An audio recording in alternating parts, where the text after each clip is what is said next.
Praise the Lord. Praise the Lord. Thank you, Jesus. Amen. Amen. நல்லா இருக்கீங்களா? ಚೆನ್ನಾಗಿದ್ದೀರಾ? நான் ஒன்று நினச்சி ஆமேன்னு சொன்னேன், நீங்கள் தைரியமாக ஆமேன்னு சொல்லிட்டீங்க. அதுக்கு என்ன நினச்சி சொன்ன தெரியுமா? ನಾನು ಏನು ಅಂದ್ಕೊಂಡು ಆಮೇಲೆ ಹೇಳಿದೆ ಗೊತ್ತಾ? அது எதுக்கு ப்ராஃபிட், அது அப்படியே இருக்கட்டும்ன்றீங்களா? Thank you, Jesus. ಸ್ತೋತ್ರ ಯೇಸುವೆ. Welcome to the house of God. ದೇವರ ಮನೆಗೆ ನಿಮ್ಮನ್ನು ಆಹ್ವಾನಿಸುತ್ತೇವೆ. ಎಲ್ಲ ಆರಾಧನೆ ಎಂಜಾಯ್ பண்ணீங்களா? ಚೆನ್ನಾಗಿ ಆರಾಧನೆಯನ್ನು ಎಂಜಾಯ್ ಮಾಡಿದ್ದೀರಾ? ದೇವರ ಪ್ರಸನ್ನತೆಯನ್ನು, அவருடைய பிரசன்னத்துல தான் நமக்கு மகிழ்ச்சி, சந்தோஷம், ಆತನ ಪ್ರಸನ್ನತೆಯಲ್ಲಿ ನಮಗೆ ಸಂತೋಷ, ನಮಗೆ ಪರಿಪೂರ್ಣವಾಗಿರುತ್ತದೆ. ஆமென். ಆಮೆನ್. ஸோ இன்னைக்கு கர்ஸ் பிரேக்கர் என்ற அந்த தலைப்புல கடைசி பாகம், ಇವತ್ತು ಶಾಪಗಳ ಮುರಿಯುತ್ತೇವೆ ಎಂಬ ಟೈಟಲ್ ಅಲ್ಲಿ ಕೊನೆ ಭಾಗ. சாட்சிகளை கேட்டோம், கர்த்தருக்கு ஸ்தோத்திரம். ಅನೇಕ ಸಾಕ್ಷಿಗಳನ್ನು ಕೇಳಿದ್ದೀವಿ, ದೇವರಿಗೆ ಸ್ತೋತ್ರವಾಗಲಿ. ஒவ்வொரு வாரமும் இங்க அநேக சாட்சிகளை கேட்கிறோம். ஜீவனுள்ள தேவன் நம்ம மத்தியில இருக்கிறார், அற்புதங்கள் நடக்குது. ಪ್ರತಿ ವಾರವೂ ಇಲ್ಲಿ ಅನೇಕ ಸಾಕ್ಷಿಗಳನ್ನು ಕೇಳುತ್ತೇವೆ. ಜೀವಂತವಾಗಿರುವ ದೇವರು ನಮ್ಮ ಮಧ್ಯದಲ್ಲಿದ್ದಾರೆ, ಅನೇಕ ಅದ್ಭುತಗಳು ನಡೆಯುತ್ತದೆ. இன்னைக்கும் இந்த செய்தியை கேட்கிற நேரத்துல, ಇವತ್ತು ಈ ಸಂದೇಶವನ್ನು ಕೇಳುವ ಸಮಯದಲ್ಲಿ மன கண்கள் திறக்கப்பட்டதா இருக்கட்டும். ನಿಮ್ಮ ಮನೋನೇತ್ರಗಳು ತೆರೆಯಲ್ಪಟ್ಟದಾಗಿರಲಿ. Praise the Lord. Praise the Lord. அநேக சத்தியங்கள் வேதத்துல இருக்கு, ಅನೇಕ ಸತ್ಯಗಳು ವೇದವಾಕ್ಯದಲ್ಲಿ ಇದೆ. ஆனாலும் சத்தியத்தை அறிவீர்கள், சத்தியம் உங்களை விடுதலை ஆக்கும் சொன்னார் இல்லையா? எந்த சத்தியத்தை நம்ம அறிவோமோ அதுதான் நம்மளை விடுதலை ஆக்க முடியும். தெரியாத சத்தியம் நம்மளை ஒன்றும் செய்யாது. ಆದರೆ ಇನ್ನು ಸತ್ಯವನ್ನು ಅರ್ಥಕೊಳ್ಳುತ್ತೀರಾ, ಸತ್ಯವು ನಿಮ್ಮನ್ನು ಬಿಡುಗಡೆ ಮಾಡುತ್ತದೆ ಅಂತ ಹೇಳುತ್ತಾರೆ. ಯಾವ ಸತ್ಯವನ್ನು ನಾವು ಅರ್ಥಕೊಳ್ತೀವೋ ಅದೇ ಸತ್ಯ ನಮ್ಮನ್ನು ಬಿಡುಗಡೆ ಮಾಡುತ್ತದೆ ಹೊರತು ನಮಗೆ ಗೊತ್ತಿಲ್ಲದೆ ಇರುವ ಸತ್ಯವು ನಮ್ಮನ್ನು ಬಿಡುಗಡೆ ಮಾಡೋಕ್ಕಾಗೋದಿಲ್ಲ. நேராக கலாத்தியர் 3:13 படிக்க கேட்கலாம். ಗಲಾತ್ಯರಿಗೆ ಬರೆದ ಪತ್ರಿಕೆ 3:13 ಓದೋಣ.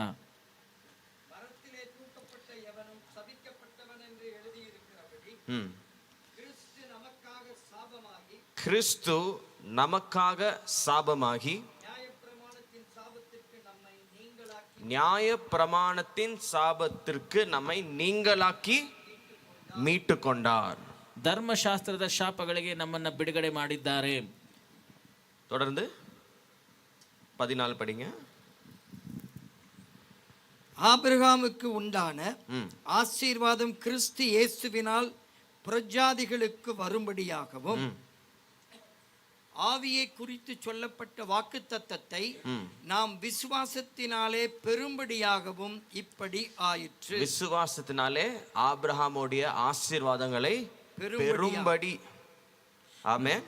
அப்போ சாபத்திலிருந்து விடுதலை ஆகி ஆசீர்வாதத்துக்குள்ள பிரவேசிக்குது. ಆಗ ಶಾಪದಿಂದ ಬಿಡುಗಡೆ ಆಗಿ ಆಶೀರ್ವಾದದ ಒಳಗಡೆ ನಾವು ಬರುತ್ತೇವೆ. ஹல்லேலூயா. ஹல்லேலூயா. சொல்லுங்க. சாபத்திலிருந்து விடுதலை பெற்று ஆசீர்வாதத்துக்குள்ள நுழைவது. ಶಾಪದಿಂದ ಬಿಡುಗಡೆ ಹೊಂದಿ ಆಶೀರ್ವಾದದಲ್ಲಿ ನುಗ್ಗುವುದು. அதுதான் இந்த 2 வசனம் சொல்லுது. கிறிஸ்து நமக்காக சாபமாகி நியாய பிரமாணத்தின் சாபங்களிலிருந்து நம்ம நீங்களாக்கி எங்க கொண்டு வந்திருக்கிறார்னா கடைசியில விடுதலை செய்து நம்மளை ஆசீர்வாதத்துக்குள்ள கொண்டு வந்து விடுகிறார். ಕ್ರಿಸ್ತನು ನಮಗಾಗಿ ಶಾಪವಾಗಿ ಧರ್ಮಶಾಸ್ತ್ರದ ಶಾಪದಿಂದ ನಮ್ಮನ್ನು ಬಿಡುಗಡೆ ಮಾಡಿ ಕೊನೆಯದಾಗಿ ನಮ್ಮನ್ನ ಆಶೀರ್ವಾದದ ಒಳಗಡೆ ಕರ್ಕೊಂಡ್ಬಂದು ಬಿಡ್ತಾರೆ. ಆಮೆನ್. ಆಮೆನ್. ஸோ இது 3வது வாரமா இந்த சாபங்களை குறித்து நம்ம கற்றுக்கொள்ள போகிறோம். ಇದು 3ನೇ ವಾರವಾಗಿ ಶಾಪಗಳ ಬಗ್ಗೆ ನಾವು ಕಲಿಯುತ್ತೇವೆ. முதல் வாரத்துல என்ன கற்றுக்கொண்டோம்? ಮೊದಲನೇ ವಾರದಲ್ಲಿ ಏನನ್ನ ಕಲ್ತಿದ್ದೇವೆ? அதுக்கு முன்னாடி முதலாவது நீங்க யோசிக்கணும், ஏன் இந்த ப்ராஃபெட் வந்துட்டு சாபத்தை பத்தியே பேசிட்டு இருக்காரு அப்படின்னு நீங்க யோசிக்க கூடாது. ಅದಕ್ಕೆ ಮುಂಚಿತವಾಗಿ ನೀವು ಯೋಚನೆ ಮಾಡಬಾರದು, ಯಾಕೆ ಪ್ರವಾದಿಯವರು ಶಾಪದ ಬಗ್ಗೆನೇ ಮಾತಾಡ್ತಾ ಇದ್ದಾರೆ ಅಂತ ಯೋಚನೆ ಮಾಡಬಾರದು. நான் சாபத்தை பத்தி பேசல, சாபத்துல இருந்து எப்படி வெளியே வருதுன்னு பேசிட்டு இருக்கேன். ನಾನು ಶಾಪದ ಬಗ್ಗೆ ಮಾತಾಡ್ತಾ ಇಲ್ಲ, ಶಾಪದಿಂದ ಹೇಗೆ ಹೊರಗಡೆ ಬರೋದನ್ನದ್ರ ಬಗ್ಗೆ ಮಾತಾಡ್ತಾ ಇದ್ದೇನೆ. சாபத்தை நம்ம மகிமைப்படுத்தல, ನಾವು ಶಾಪವನ್ನು ಮಹಿಮೆ ಪಡಿಸಲಿಲ್ಲ. ஒரு சாபம் கூட நம்ம வாழ்க்கையில இருக்க கூடாதுன்னு பேசிட்டு இருக்கேன். ಒಂದು ಶಾಪ ಕೂಡ ನಮ್ಮ ಜೀವನದಲ್ಲಿ ಇರಬಾರದು ಅಂತ ನಾನು ಮಾತನಾಡ್ತಾ ಇದ್ದೇನೆ. இந்த சத்தியங்களை நீங்க கேட்க கேட்க ஒரு சாபமும் இல்லாம உங்க வாழ்க்கை எப்படி ஆயிடும்னா ஆசீர்வாதமாயிடும். ಈ ಸತ್ಯವನ್ನು ನೀವು ಕೇಳ್ತಾ ಕೇಳ್ತಾ ಒಂದು ಶಾಪ ಕೂಡ ಇಲ್ಲದ ಹಾಗೆ ನಿಮ್ಮ ಜೀವನ ಆಶೀರ್ವಾದವಾಗಿರುತ್ತದೆ. ரின் சோப் ஆட் பார்த்திருப்பீங்கல்ல? ಈ ರಿನ್ ಸೋಪ್ ಆಡ್ ಅನ್ನ ನೋಡಿರ್ತೀರಲ್ಲ டிவில. என்ன வரும்? பளிச்சுன்னு வரும். என்னது? தண்டர் இல்லையா? ஞாபகம் இருக்கா? லைட்னிங் மாதிரி வெளிச்சம் அப்படியே அந்த வெள்ளை ஷர்ட் எப்படி ஆயிடுமா? ஒரு கரை அதை காட்டுவாங்க கிராஃபிக்ஸில், ஒரு கரையும் இல்லாமல், அந்த மாதிரி நம்ம வாழ்க்கையில் ஒரு பாவமும் இல்லாமல், ஆமேன், சாபமும் இல்லாமல் பளிச்சு நம்ம ஆசீர்வாதம் ஆயிடணும். ஆமேன். அதற்காக தான் இயேசு பாடுபட்டார். ಹೇಗೆ ಒಂದು ಕೊಳೆನೂ ಇಲ್ಲದೆ ಹಾಗೆ ಪ್ರಕಾಶವಾಗಿ ಕಾರ್ಯ ತೋರಿಸ್ತಾರೋ ಅದೇ ಪ್ರಕಾರವಾಗಿ ನಮ್ಮ ಜೀವನದಲ್ಲೂ ಯಾವ ಶಾಪನೂ ಇಲ್ಲದೆ ಯಾವ ಪಾಪನೂ ಇಲ್ಲದೆ ನಾವು ಪ್ರಕಾಶವಾಗಿರಬೇಕು. ஒரு சோப்பு செஞ்சவன் அவ்வளோ செலவு பண்ணி பெரிய பெரிய ஆக்டர்லாம் கொண்டு வந்து கோடிக்கணக்கில் சம்பளம் கொடுத்து பெரிய கேமராலாம் கொண்டு வந்து கிராஃபிக்ஸ் கம்ப்யூட்டர்லாம் கொண்டு வந்து ஒரு சோப்பு விற்க அவன் என்ன சொல்கிறான், அப்படியே பளிச்சுன்னு ஆடுவீங்கன்னு. இயேசு கிறிஸ்து நமக்காக சிங்காசனத்தை விட்டு பரலோகத்தை விட்டு பூலோகத்தில் இறங்கி தம்முடைய ஜீவனை கொடுத்து நம்ம கழுவுறாரு. அப்ப அது எப்படி சுத்திகரிக்கணும் நம்மளை? ಆಗ ನೋಡಿ ಒಂದು ಸೋಪ್ ಮಾರವನು ಅಷ್ಟು ಬೆಳೆ ಬಾಳುವ ಅದು எப்படி ಮಾತணும் நம்மளை? அல்லேலூயா. ಅಷ್ಟು ಬೆಳೆ ಬಾಳುವ ಅಡ್ವರ್ಟೈಸ್ಮೆಂಟ್ ಅನ್ನ ಮಾಡ್ತಾನೆ. ಆಗ ಯೇಸು ಸ್ವಾಮಿ ಸಿಂಹಾಸನವನ್ನು ಬಿಟ್ಟು ಕೆಳಗೆ ಬಂದು ನಮಗಾಗಿ ಪ್ರಾಣ ಬಿಟ್ಟು ರಕ್ತ ಸುರಿದು ನಮ್ಮನ್ನ ರಕ್ತದಿಂದ ತೊಳಿತಾರಲ್ಲ, ಅವ್ರು ಹೇಗೆ ಮಾಡಬಹುದು? எப்படி நம்மளை மாத்தணும்? ಆತನ ಜೀವ ಹೇಗೆ ನಮ್ಮನ್ನ ಬದಲಾಯಿಸಬೇಕು? ರಿನ್ ಸೋಪೋட ಕಂಪೇರ್ பண்ண முடியுமா? ಅದನ್ನ ರಿನ್ ಸೋಪ್ ಜೊತೆ ನಾವು ಹೋಲಿಕೆ ಮಾಡಕ್ಕಾಗತ್ತಾ? ಕೋಟಿ ಮಾಡವೆ ಕೂಡ ಕಂಪೇರ್ பண்ண முடியாது. ಲಕ್ಷಗಟ್ಟಲೆ ಅಲ್ಲ, ಕೋಟಿಗಟ್ಟಲೆ ಕೂಡ ಅದನ್ನ ನಾವು ಕಂಪೇರ್ ಮಾಡಕ್ ಆಗೋದಿಲ್ಲ. அப்ப எப்படி இயேசு கிறிஸ்துவோட ஜீவன் நமக்காக அவர் கொடுத்த ஜீவன் எப்படி நம்ம வாழ்க்கையை மாற்றக்கூடும்? ಆಗ ಯೇಸು ಕ್ರಿಸ್ತನ ನಮಗಾಗಿ ಕೊಟ್ಟಿರುವ ಆತನ ಜೀವ ಹೇಗೆ ನಮ್ಮ ಜೀವನವನ್ನು ಬಾಳನ್ನು ಬದಲಾಯಿಸುತ್ತದೆ? ವಿಶ್ವಾಸಿக்கிறீங்க? ಎಷ್ಟು ಜನ ನಂಬಿಕೆ ಇಡ್ತೀರಾ, ವಿಶ್ವಾಸ ಇಡ್ತೀರಾ? ஒரு காந்திஜி, ಯಾಕೆ ஒரு காந்திஜி இந்த தேசத்தை மாற்றக்கூடியது.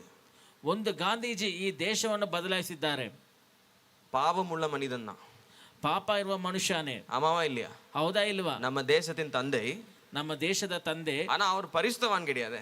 ಆದ್ರೆ ಅವರು ಪರಿಶುದ್ಧವಂತರಲ್ವಲ್ಲ. பரலோகத்துல இறங்கினவர் கிடையாதுல்ல, நம்மள போல ஒரு மனிதன் தானே.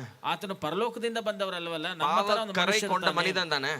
ಪಾಪದ ಒಂದು ಕರೆ ಇರುವ ಒಂದು ಮನುಷ್ಯ ತಾನೆ. ಅವರೇ போராடி இவ்வளவு பெரிய தேசத்துக்கு சுதந்திரத்தை கொண்டு வந்துட்டாரு.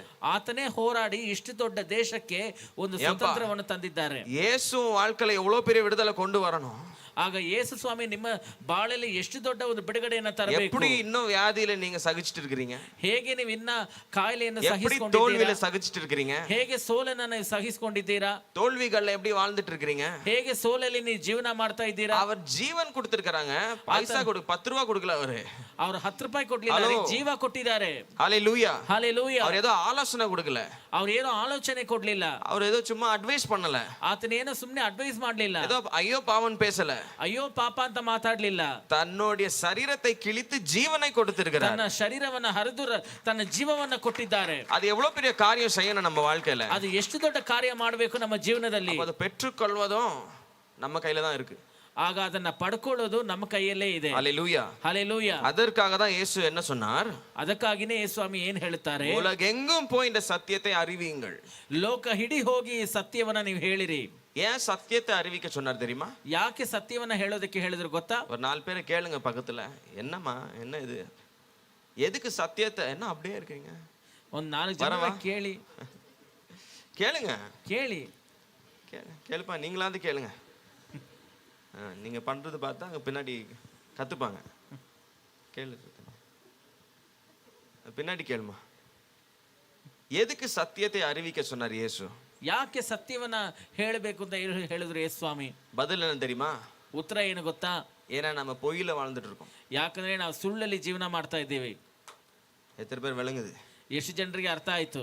ஏஸ் உலகெங்கும் போய் சத்தியத்தை அறிவிக்க சொன்னார். ஏன்னா நாம பொய்யில வாழ்ந்துட்டு இருக்கிறோம். ಯಾಕೆ ಲೋಕ ಹಿಡಿ ಹೋಗಿ ಸತ್ಯವನ್ನ ಹೇಳಿ ಅಂತ ಹೇಳಿದ್ರು? ಯಾಕಂದ್ರೆ ನಾವು ಸುಳ್ಳಲ್ಲಿ ಜೀವನ ಮಾಡ್ತಾ ಇದ್ದೀವಿ. என்ன சார் அப்படி சொல்றீங்க? ಏನ್ ಸರ್ ಆತರ ಹೇಳ್ತೀರಾ? நான் சொல்றது நீங்க போய் சொல்லிட்டு வாழ்ந்துட்டு இருக்கீங்கன்னு சொல்லல. ನೀವು ಸುಳ್ಳು ಹೇಳ್ಕೊಂಡು ಜೀವನ ಮಾಡ್ತಾ ಇದ್ದೀರಾ ಅಂತ ನಾನು ಹೇಳಲಿಲ್ಲ. பிசாசு இந்த உலகத்துக்குள்ள பொய்யான ஒரு ரூபத்தை வைத்திருக்கிறான். அந்த பொய்யான காரியத்தை நம்பி இந்த உலகத்துல நம்ம வாழ்ந்துட்டு இருக்கிறோம். ಸೈತಾನನ ಈ ಲೋಕದಲ್ಲಿ ಸುಳ್ಳಾದ ಒಂದು ರೂಪವನ್ನು ಇಟ್ಟಿದ್ದಾನೆ. ಆ ಸುಳ್ಳಾದ ಕಾರ್ಯವನ್ನು ನಂಬಿಕೊಂಡು ನಾವು ಜೀವನ ಮಾಡ್ತಾ ಇದ್ದೀವಿ. 1-2 ವಚನங்களை படிக்கலாம். எபேசியர் 2, ಎಫೆಸರಿಗೆ ಬರೆದ ಪತ್ರಿಕೆ 2ನೇ ಅಧ್ಯಾಯ 1-2 ವಚನ. ஹalleluya. அக்கிரமங்களினாலும் பாவங்களினாலும் மரித்தவர்களாயிருந்த உங்களை உயிர்ப்பித்தார்.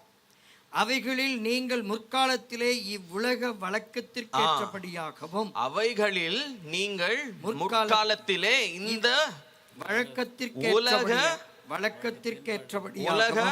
வழக்கத்திற்கேற்றபடியாகவும் கீழ்ப்படியாமையின் பிள்ளைகளிடத்தில் இப்பொழுது கிரியை செய்கிற ஆகாயத்து அதிகார பிரபுவாகிய ஆவிக்கேற்றபடியாகவும் நடந்து கொண்டீர்கள். அப்போ நாமளும் ரட்சிக்கப்படுறதுக்கு முன்னாடி ಉಲಗத்துல இருக்கிற அந்த ಸಿಸ್ಟಮ್ ಆಗ ನಾವು ರಕ್ಷಣೆ ಹೊಂದೋದಕ್ಕೆ ಅದೆಲ್ಲ வாழ்ந்தோமா ಆ ಲೋಕದ ಒಂದು ಸಿಸ್ಟಮ್ ಅಲ್ಲಿ ನಾವು ಜೀವನ ಮಾಡಿದ್ದೇವೆ. எத்தனை விளங்குது? பவுல் சொல்றாரு, நீனுமே ரட்சிக்கப்படுறதுக்கு முன்னாடி இந்த உலக வழக்கத்தின்படி உலக சிஸ்டம் பிரகாரம் நீ வாழ்ந்த இல்லையா? எந்த சிஸ்டம்?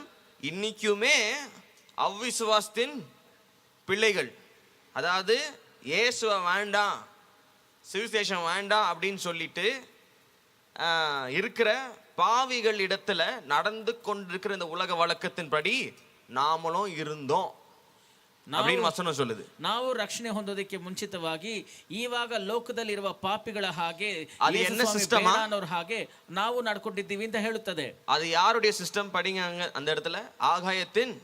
ஆகாயத்து அதிகார பிரபுவாகிய. யாரு ஆகாயத்தின் அதிகார பிரபு? யாரை குறித்து சொல்லுது? பிசாசை குறித்து சொல்லுது. அப்போ இந்த பிசாசு இந்த உலகத்துல ஒரு சிஸ்டம் வச்சிருக்கிறான். ಆಗ ಸೈತಾನನು ಈ ಲೋಕದಲ್ಲಿ ಒಂದು ಸಿಸ್ಟಮ್ ಅನ್ನ ಇಟ್ಟಿದ್ದಾನೆ. ಅದು என்ன ಸಿಸ್ಟಮ್? ಅದು ಏನ್ ಸಿಸ್ಟಮ್? நம்ம பிறந்தாச்சு, ನಾವು ಹುಟ್ಟಿದ್ದೇವೆ, அடுத்து ಆಮೇಲೆ ಸ್ಕೂಲ್ಗೆ ಸೇರ್ತು விடணும், ಶಾಲೆಯಲ್ಲಿ ಸೇರಿಸಬೇಕು, அடுத்து ಆಮೇಲೆ ஏதாவது தொழிலை கத்துக்கணும், ಏನಾದ್ರೂ ಒಂದು ಕೆಲಸನ ಕಲಿಬೇಕು, அடுத்து ಆಮೇಲೆ கல்யாணம், ಮದುವೆ, அடுத்து ಆಮೇಲೆ குழந்தை குட்டி, ಮಕ್ಕಳು, அடுத்து ಆಮೇಲೆ உலக பிரச்சனை, ಲೋಕದ ಸಮಸ್ಯೆಗಳು, வாழ்க்கை வாழணும், ಬಾಳನ್ನ ಬಾಳಬೇಕು, அதுல 1000 பிரச்சனை வரும், ಅದರಲ್ಲಿ 1000 ಸಮಸ್ಯೆ வரும், சண்டை வரும், ಕಾಯಿಲೆ ಬರುತ್ತೆ, ಜಗಳ ಬರುತ್ತೆ. அதெல்லாம் தாண்டி போனா ಅದೆಲ್ಲ ದಾಟ್ಕೊಂಡು ಹೋದ್ರೆ சரீரத்துல பலவீனம் வரும், ಶರೀರದಲ್ಲಿ ಬಲಹೀನತೆ ಬರುತ್ತೆ. மலை ஏறி மலை இறங்குற மாதிரி அதுக்கப்புறம் மலை இறங்குற ஒரு காலம் வரும். ಬೆಟ್ಟ ಹತ್ತಿ ಬೆಟ್ಟ ಇಳಿಯುತ್ತಾರೆ, ಬೆಟ್ಟ ಇಳಿಯೋ ಒಂದು ಕಾಲ ಬರುತ್ತೆ. அப்புறம் வேலை செய்ய முடியாது, ಆಮೇಲೆ ಕೆಲಸ ಮಾಡಕ್ ಆಗೋದಿಲ್ಲ, மூச்சு வாங்க முடியாது, ಉಸಿರಾಡಕ್ ಆಗೋದಿಲ್ಲ, இடுப்பு வலிக்கும், ಸೊಂಟ ನೋವಾಗುತ್ತೆ, பசங்களுக்கு பிடிக்காது, ಮಕ್ಕಳಿಗೆ ಇಷ್ಟ ಆಗೋದಿಲ್ಲ, ஒரே சண்டை, ಒಂದೇ ಜಗಳ, உங்களை ஒதுக்குவாங்க, ನಿಮ್ಮನ್ನ ಬೇಡ ಅಂತ ದೂರ ತಳ್ತಾರೆ. ஒரு காலத்துல ஒரு கட்டம் வரும், நம்ம எதுக்கு இங்க இந்த உலகத்துல சுத்திட்டு இருக்கோம்ன்ற கேள்வி வந்துடும். ಒಂದು ಸಮಯ ಬರುತ್ತೆ, ಈ ಲೋಕದಲ್ಲಿ ನಾವು ಯಾಕೆ ತಾನೇ ಇದ್ದೀವಿ ಅನ್ನೋ ಒಂದು ಪ್ರಶ್ನೆ ಬಂದ್ಬಿಡುತ್ತೆ. இந்த வாழ்க்கையை பயணிக்கும் போது என்னடா வாழ்க்கை அப்படின்னு தோணும். ಈ ಜೀವನದಲ್ಲಿ ನಾವು ಹಾದು ಹೋಗುವಾಗ ಏನಪ್ಪಾ ಇದು ಒಂದು ಜೀವನ ಅಂತ ಅನ್ಸುತ್ತೆ. சில பேர் மனசுல தோணும், ಕೆಲವ್ರ ಮನಸ್ಸಲ್ಲಿ ಅನ್ಸುತ್ತೆ, இந்த மாதிரி வந்து அப்படியே மறுபடியும் சாவறதுக்கு எதுக்கு நம்ம வரணும் இந்த உலகத்துல, அப்படியெல்லாம் யோசிப்பாங்க. ಈ ತರ ಬಂದು ಮತ್ತೆ ಸಾಯೋದಕ್ಕೆ ಯಾಕೆ ಬರ್ಬೇಕು ಈ ಲೋಕದಲ್ಲಿ ಅಂತ ಯೋಚನೆ உலக ಮಾಡ್ತಾರೆ. வாழ்க்கையில ஒரு மீனிங் தெரிய மாட்டேங்குது. ಈ ಲೋಕದ ಒಂದು ಜೀವನದಲ್ಲಿ ಒಂದು ಅರ್ಥ ಗೊತ್ತಾಗ್ತಾ ಇಲ್ಲ. இவ்வளவுதான் வாழ்க்கையா? ಇಷ್ಟೇ ನನ್ನ ಜೀವನ? இப்படி எல்லாம் யோசிப்போம் இல்லையா? ಈ ತರ ಎಲ್ಲ ಯೋಚನೆ ಮಾಡ್ತೀವಲ್ವಾ? இதுதான் பிசாசு இந்த உலகத்துக்கு வச்சிருக்கிற டிசைன். ಇದೇ ಸೈತಾನನೇ ಈ ಲೋಕದಲ್ಲಿ ಇಟ್ಟಿರುವ ಒಂದು ಡಿಸೈನ್. இந்த வழக்கத்தின்படி பாவத்தில் இருக்கும்போது, இயேசுவை அறியாமல் இருக்கும்போது, இந்த உலக வழக்கம், அதாவது பிசாசின் வழக்கத்தின்படி வாழ்ந்தோம். இன்னைக்குமே பாவத்தில் இருக்கிறவங்க, ரட்சிக்கப்படாதவங்க அந்த சிஸ்டத்துல தான் இருக்கிறாங்க. ಪಾಪದಲ್ಲಿ ನಾವು ಇದ್ದಾಗ, ಯೇಸುವನ್ನು ಅರಿಯದೆ ನಾವು ಇದ್ದಾಗ, ಸೈತಾನಿನ ಈ ಸಿಸ್ಟಮ್ ಪ್ರಕಾರ, ಲೋಕದ ಈ ಸಿಸ್ಟಮ್ ಪ್ರಕಾರ ನಾವು ಜೀವನ ಮಾಡಿದ್ದೇವೆ. ಇವತ್ತಿಗೂ ಪಾಪದಲ್ಲಿರುವವರು ಅದೇ ಪ್ರಕಾರ ಜೀವನ ಮಾಡ್ತಾ ಇದ್ದಾರೆ. ஒரு கட்டத்துல உங்களுக்கு இயேசு கிறிஸ்துவோடைய சுவிசேஷம் வந்தது. ಆದರೆ ಒಂದು ಸಂದರ್ಭದಲ್ಲಿ ನಿಮಗೆ ಯೇಸು ಕ್ರಿಸ್ತನ ಸುವಾರ್ತೆಯು ಬಂತು. அவங்க சொல்லியிருப்பாங்க, இயேசு நல்லவர், ಅವ್ರು ಹೇಳಿರ್ತಾರೆ, ಯೇಸು ಸ್ವಾಮಿ ಒಳ್ಳೆಯವರು, உங்க பாவங்களை சுமந்தார், ನಿಮ್ಮ ಪಾಪಗಳನ್ನ ಹೊತ್ತುಕೊಂಡಿದ್ದಾರೆ, ஹல்லேலூயா, ಹಲ್ಲೆಲೂಯಾ, உங்க பாவங்கள் மன்னிக்கப்படும், ನಿಮ್ಮ ಪಾಪಗಳಿಗೆ ಕ್ಷಮಾಪಣೆ ಸಿಗುತ್ತದೆ, வாழ்க்கை இயேசு கொடுங்கன்னு சொல்லியிருப்பாங்க. ನಿಮ್ಮ ಜೀವನವನ್ನ ಯೇಸುವಿಗೆ ಅರ್ಪಿಸಿ ಅಂತ ಹೇಳಿದ್ದಾರೆ. கொடுத்தீங்க, ನೀವು ಕೊಟ್ಟಿದ್ದೀರಾ. ಆದ್ರೆ கொஞ்ச நாளுக்கு அப்புறம், ಸ್ವಲ್ಪ ದಿನ ಆದ್ಮೇಲೆ எல்லா பிரச்சனையும் அப்படியே தான் இருக்கு. ಎಲ್ಲಾ ಸಮಸ್ಯೆಗಳು ಹಾಗೆ ಇದೆ, ஒரு மாற்றமும் வரல, ಒಂದು ಬದಲಾವಣೆನೂ ಬರ್ಲಿಲ್ಲ, பிரச்சனை அதிகமாகுது, ಸಮಸ್ಯೆಗಳು ಹೆಚ್ಚಾಗತ್ತೆ. என்னடா என்னனோ சொன்னாங்க, இங்க ஒரு பிரச்சனையும் மாற மாட்டேங்குது அப்படின்னு உங்களுக்கு தோணும். ಏನಪ್ಪಾ ಏನೇನೋ ಹೇಳಿದ್ರು, ಇಲ್ಲಿ ಒಂದೂ ಬದಲಾವಣೆ ಆಗ್ತಾ ಇಲ್ವಲ್ಲ ಅಂತ ನಿಮ್ಗೆ ಅನ್ಸುತ್ತೆ. அப்போ என்ன பண்ணுவாங்க, இந்த டேபிள் ஆடிச்சுன்னா கீழே சின்னதா ஒரு கல் வைப்பாங்க இல்லையா, அந்த மாதிரி ಅವಾಗ ಏನ್ ಮಾಡ್ತಾರೆ, ಈ ಟೇಬಲ್ ಅಲ್ಲಾಡಿದ್ರೆ ಕೆಳಗಡೆ ಒಂದು ಚಿಕ್ಕ ಕಲ್ಲು ಇಡ್ತಾರಲ್ಲ ಸಪೋರ್ಟ್ಗೆ, ಆ ತರ. நம்ம விசுவாசம் ஆடும்போது பெரியவங்க என்ன பண்ணுவாங்க, இல்ல தம்பி நீ வந்துட்டு இந்த உலகத்துல சிலுவையை சுமந்து கொண்டு கஷ்டப்படணும் அப்படின்னுவாங்க. ನಮ್ಮ ನಂಬಿಕೆ ಸ್ವಲ್ಪ ಅಲ್ಲಾಡುವಾಗ ದೊಡ್ಡವರು ಏನ್ ಮಾಡ್ತಾರೆ, ಇಲ್ಲ ತಮ್ಮ ನೀನು ಈ ಲೋಕದಲ್ಲಿ ಶಿಲುಬೆನ ಹೊತ್ತುಕೊಂಡು ಸ್ವಲ್ಪ ಕಷ್ಟ ಪಡಬೇಕು ಅಂತ முதல்ல ಹೇಳ್ತಾರೆ. எனக்கு அப்படி சொல்லும் போது ஒரே டவுட்டா கொஸ்டினா வரும். ಮೊದಲೆಲ್ಲ ಆತರ ಯಾರಾದ್ರೂ ಹೇಳುವಾಗ ನನಗೆ ಒಂದು ಸಂಶಯ ಬರ್ತಾ ಇತ್ತು. இயேசு அவர் சிலுவையை சுமந்துட்டேன்னு சொல்றாரு, இங்கே பார்த்தா இவங்க நீ தான் சிலுவையை சுமக்கணும்ன்றாங்க. ஒன்று நான் சுமக்கணுமா, அவர் சுமக்கணுமா, இல்லை அவர் சுமந்தாரா இல்லையா, நான் எதுக்கு சுமக்கணும், இந்த மாதிரி கேள்விகள் எல்லாம் வரும். ஆனா பதில் வராது. ಯೇಸು ಸ್ವಾಮಿ ಶಿಲುಬೆನ ಹೊತ್ಕೊಂಡಿದ್ದಾರೆ ಅಂತ ಹೇಳ್ತಾರೆ, ಇಲ್ಲಿ ನೋಡಿದ್ರೆ ನೀನು ಶಿಲುಬೆನ ಹೊತ್ಕೊಳ್ಬೇಕು ಅಂತಾರೆ.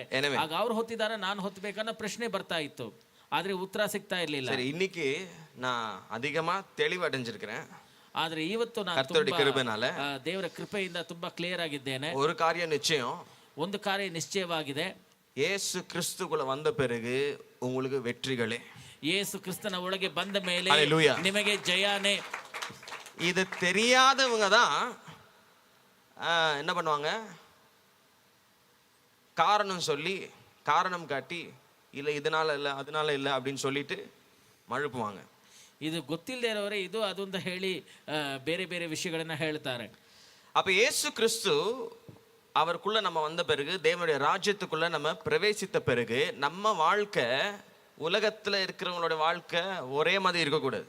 ಆಗ ಯೇಸು ಕ್ರಿಸ್ತನ ಒಳಗೆ ಬಂದ ಮೇಲೆ, ದೇವರ ರಾಜ್ಯದ ಒಳಗೆ ನಾವು ಬಂದ ಮೇಲೆ ನಮ್ಮ ಬಾಳು ಲೋಕದಲ್ಲಿರುವವರ ಬಾಳು ಒಂದೇ ತರ ಇರಬಾರದು. இயேசுக்குள்ள வந்த உடனே நீங்க ஒரு உயர்வுக்குள்ள வந்திருக்கீங்க. ಯೇಸು ಕ್ರಿಸ್ತನ ಒಳಗಡೆ ನೀವು ಬಂದ ತಕ್ಷಣ ನೀವು ಒಂದು ಉನ್ನತ ಸ್ಥಾನಕ್ಕೆ ಬಂದಿದ್ದೀರಾ. ஆமென், ಆಮೆನ್, ஹல்லேலூயா. ಹಲ್ಲೆಲೂಯಾ. சொல்ல சொல்ல உங்களுக்கு கொஞ்சம் கன்ஃபியூஸ் ஆகும். ನಾನು ಹೇಳ್ತಾ ಹೇಳ್ತಾ ನಿಮ್ಗೆ ಸ್ವಲ್ಪ ಕನ್ಫ್ಯೂಸ್ ಆಗುತ್ತೆ. சொல்றதெல்லாம் நல்லா தான் இருக்கு, ஆனா எப்படி எப்ப நடக்கும் அப்படின்னு தானே உங்க மனசுல ஓடுது. ನೀವು ಹೇಳೋದೆಲ್ಲ ಚೆನ್ನಾಗಿದೆ, ಆದ್ರೆ ಯಾವಾಗ ನಡೆಯುತ್ತೆ ಅನ್ನೋ ತಾನೇ ಪ್ರಶ್ನೆ ನಿಮ್ಮ ಮನಸ್ಸಲ್ಲಿ ಓಡ್ತಾ ಇದೆ. எனக்கு நடந்துருச்சு, ನನಗೆ ನಡೆದಿದೆ, நடந்துட்டே இருக்கு, ನನಗೆ ನಡೀತಾನೆ ಇದೆ, ஒரு நாளும் நிக்கல. ಒಂದು ದಿನಾನು ನಿಲ್ಲಿಲ್ಲ. உங்களுக்கு வேணுமா? ನಿಮ್ಗೆ ಬೇಕಾ? அதுக்கு தான் இந்த ஹையர் லைஃப் சர்ச். ಅದಕ್ಕೆ ಹೈಯರ್ ಲೈಫ್. ஹல்லேலூயா, ಹಲ್ಲೆಲೂಯಾ, ஹல்லேலூயா, ಹಲ್ಲೆಲೂಯಾ. ஆமென், ಆಮೆನ್. பாருங்க, பெங்களூர்ல நிறைய ஸ்கூல் இருக்கு. ನೋಡಿ, ಬೆಂಗಳೂರಲ್ಲಿ ಅನೇಕ ಶಾಲೆಗಳಿದೆ.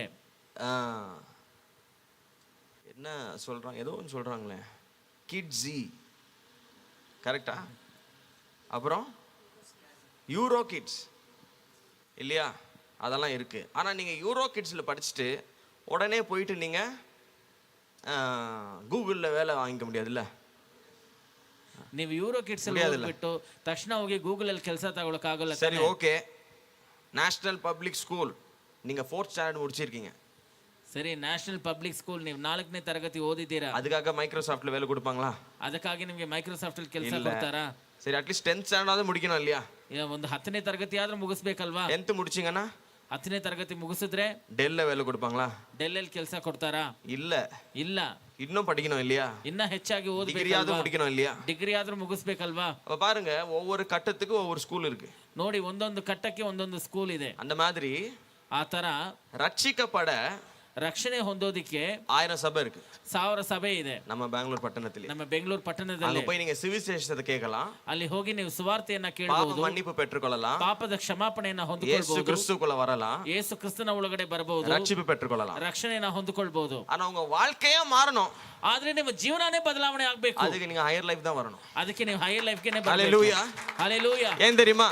ಯಾಕೆ ಗೊತ್ತಾ? இது வேற ஸ்கூல், ಇದು ಬೇರೆ ಶಾಲೆ. PhDன்னு சொல்லுங்க. PhD ಅಂತ ಹೇಳಿ. ஆமென், ಆಮೆನ್. இங்க உங்க வாழ்க்கை பிராக்டிக்கலா லிட்டரலா மாறணும்னா அதுக்கு வேண்டிய ಟೀಚಿಂಗ್ தான் உண்டு. ಇಲ್ಲಿ ನಿಮ್ಮ ಜೀವನ ಪ್ರಾಕ್ಟಿಕಲ್ ಆಗಿ ಲಿಟರಲ್ ಆಗಿ ಬದಲಾವಣೆ ಆಗಬೇಕು ಅಂದ್ರೆ ಅದಕ್ಕೆ ಬೇಕಾಗಿರುವ ಬೋಧನೆಗಳೇ ಕೊಡ್ತೇವೆ. இதுதான் 3 வாரமா பேசிட்டு இருக்கேன். ಇದರ ಬಗ್ಗೆನೇ 3 ವಾರವಾಗಿ ಮಾತಾಡ್ತಾ ಇದ್ದೇನೆ. சாபங்கள், ಶಾಪಗಳು என்பது என்ன? ಹಾಗೆಂದ್ರೆ ಏನು? அது 2 வகை. ಅದು 2 ರೀತಿ. ஒன்னு வந்துட்டு ಒಂದು கர்த்தருடைய நியாய தீர்ப்புகள், ದೇವರ ನ್ಯಾಯ ತೀರ್ಪು இல்லையா? கர்த்தருடைய நியாய, முதல் நியாய தீர்ப்பு யார் மேல வந்தது? ஆதாம் ஏவாள் மேல தான் வந்தது. ಮೊದಲನೇ ನ್ಯಾಯ ತೀರ್ಪು ಯಾರ ಮೇಲೆ ಬಂದಿದ್ದು? ಆದಾಮ್ ಮತ್ತು ಹವ್ವಾಳ ಮೇಲೆ ಬಂತು. அது என்ன? அது சாபம் கிடையாது, அது நியாய தீர்ப்பு. ಅದು ಏನದು? ಅದು ಶಾಪ ಇಲ್ಲ, ಅದು ನ್ಯಾಯ ತೀರ್ಪು. தப்பு செஞ்சாங்க, தண்டனை கொடுத்தாரு. ಅವ್ರು ತಪ್ಪು ಮಾಡಿದ್ರು, ಅವ್ರಿಗೆ ಶಿಕ್ಷೆ ಕೊಟ್ರು, இல்லையா? ಇಲ್ವಾ? ஆனா அது எப்படி வேலை செய்யுது, அதோடைய கிரியை எப்படி இருக்குன்னா, சாபத்தை போலதான் அதோடைய கிரியை. அதாவது ஒரு சந்ததியில இருந்து இன்னொரு சந்ததிக்கு அந்த ஜட்ஜ்மெண்ட் வந்துட்டு போயிட்டே இருக்கு. ಅದು ಹೇಗೆ ಕೆಲಸ ಮಾಡುತ್ತೆ ಅಂದ್ರೆ ಶಾಪ ಹಾಗೇನೆ ಕೆಲಸ ಮಾಡುತ್ತೆ. ಒಂದು ತಲೆಮಾರಿಯಿಂದ ಇನ್ನೊಂದು இந்த ತಲೆಮಾರಿಗೆ ಅದು சாபங்கள் ಹೋಗ್ತಾನೆ ಇದೆ. எப்படி வேலை செய்து நம்ம புரிஞ்சுக்கணும். ಈ ಶಾಪಗಳು ಹೇಗೆ ಕೆಲಸ ಮಾಡುತ್ತೆ ಎಂಬುದನ್ನ ಅರ್ಥ ಮಾಡ್ಕೊಳ್ಬೇಕು. உங்க வாழ்க்கையில இருக்குதான்னு உங்களுக்கு தெரியணும். ಯಾಕಂದ್ರೆ ನಿಮ್ಮ ಜೀವನದಲ್ಲಿ ಇದು ಇದೆಯಾ ಅಂತ ನಿಮ್ಗೆ ಗೊತ್ತಾಗ್ಬೇಕು. அல்லேலூயா. ಹಲ್ಲೆಲೂಯಾ. இப்போ நீங்க ஸ்கூல்ல படிக்கும்போது, ಈಗ ನೀವು ಶಾಲೆಯಲ್ಲಿ ಓದುವಾಗ, இப்போ நீங்க ஸ்கூல்ல படிக்கும்போது ஒரு ஒரு 5th ஸ்டாண்டர்ட்ல நீங்க வந்துட்டு ஒரு அசைன்மெண்ட் பண்ணல, ஒரு ஹோம்ஒர்க் எழுதல, உங்களை வந்துட்டு கிளாஸை விட்டு வெளியே நிக்க வைக்கிறாங்கன்னு வச்சுக்கோங்க. ನೀವು 5ನೇ ತರಗತಿ ಓದುವಾಗ ಒಂದು ಅಸೈನ್ಮೆಂಟ್ ಮಾಡಲಿಲ್ಲ, ಒಂದು ಹೋಮ್ವರ್ಕ್ ಮಾಡಲಿಲ್ಲ, ನಿಮ್ಮನ್ನ ಕ್ಲಾಸಿಂದ ಹೊರಗಡೆ ನಿಲ್ಲಿಸ್ತಾರೆ ಅಂತ ಹೇಳಿ. நல்ல கதையை கேட்டுக்கங்க, ಚೆನ್ನಾಗಿ ಕಥೆನ அப்புறம் நீங்க வளர்ந்து பெரியவன் ஆயிட்டீங்க, ಆಮೇಲೆ ನೀವು ಬೆಳೆದು ದೊಡ್ಡವರಾಗಿ ஒரு குழந்தை வருது, ಈಗ ನಿಮ್ಗೆ ಒಂದು ಮಗು ಆಗುತ್ತೆ.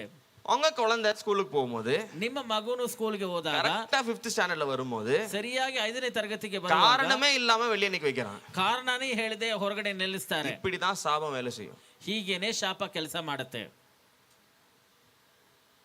நீங்க போய் கேக்குறீங்க ஒரு பேரண்டா, என் குழந்தை ஹோம்ஒர்க் எல்லாம் கரெக்டா பண்ணிருக்கு, எல்லாம் பண்ணிருக்கான், எதுக்கு வெளியே நிக்க வச்சிருக்கீங்கன்னா அதெல்லாம் எங்களுக்கு தெரியாது, அவன் வெளியே தான் நிக்கணும் அப்படின்றாங்களாம். ನೀವು ಹೋಗಿ ಕೇಳ್ತೀರಾ ಒಂದು ತಂದೆ ತಾಯಿಯಾಗಿ, ನಮ್ಮ ಮಗ ಎಲ್ಲ ಕರೆಕ್ಟ್ ಆಗಿ ಓದಿ ಮಾಡ್ತಾನೆ, ಅವನ ಯಾಕೆ ಹೊರಗಡೆ புள்ள நல்லா தான் இருக்கு, ஒன்னும் பண்ணல, எதுக்குன்னே உங்களுக்கு புரியாம இருக்கும். ஏன்னா உங்களுக்கு நடந்தது 20 வருஷத்துக்கு முன்னாடி, உங்களுக்கு கனெக்ட் பண்ண கூட உங்களுக்கு புரியாது. எதுக்கு என் குழந்தைய வெளியே நிக்க வச்சிருக்காங்க யோசிப்பீங்க இல்லையா? இப்படிதான் சாபங்கள் அது தொடர்ச்சியாய் நம்ம வாழ்க்கையில நடந்துட்டே இருக்கும், நமக்கு புரியாமலே இருக்கும். ஏன் என் வாழ்க்கையில வருஷம் வியாதி வருது, ஏன் என் பணம் வந்துட்டு செலவாயிடுது, ஏன் நான் இன்வெஸ்ட் பண்ணா அது காணாம போயிடுது. எத்தனை பேர் புரியுது இப்போ? ಹೀಗೇನೆ ಶಾಪ ನಮ್ಮ ಜೀವನದಲ್ಲಿ ಕೆಲಸ ಮಾಡ್ತಾನೆ ಇರುತ್ತೆ, ಆದ್ರೆ ನಮ್ಗೆ ಅದು ಅರ್ಥ ಆಗೋದೇ ಇಲ್ಲ. ಯಾಕೆ ನನಗೆ ಆವಾಗ ಕಾಯಿಲೆ ಬರುತ್ತೆ, ಯಾಕೆ ಹಣ ಆಗುತ್ತೆ, ಯಾಕೆ ನಷ್ಟ ಆಗುತ್ತೆ. பைபிள்ல உள்ள சாபங்கள் எப்படி வேலை செய்யும்னா, நீங்க தப்பு ஒரு தடவை தான் செஞ்சிருப்பீங்க.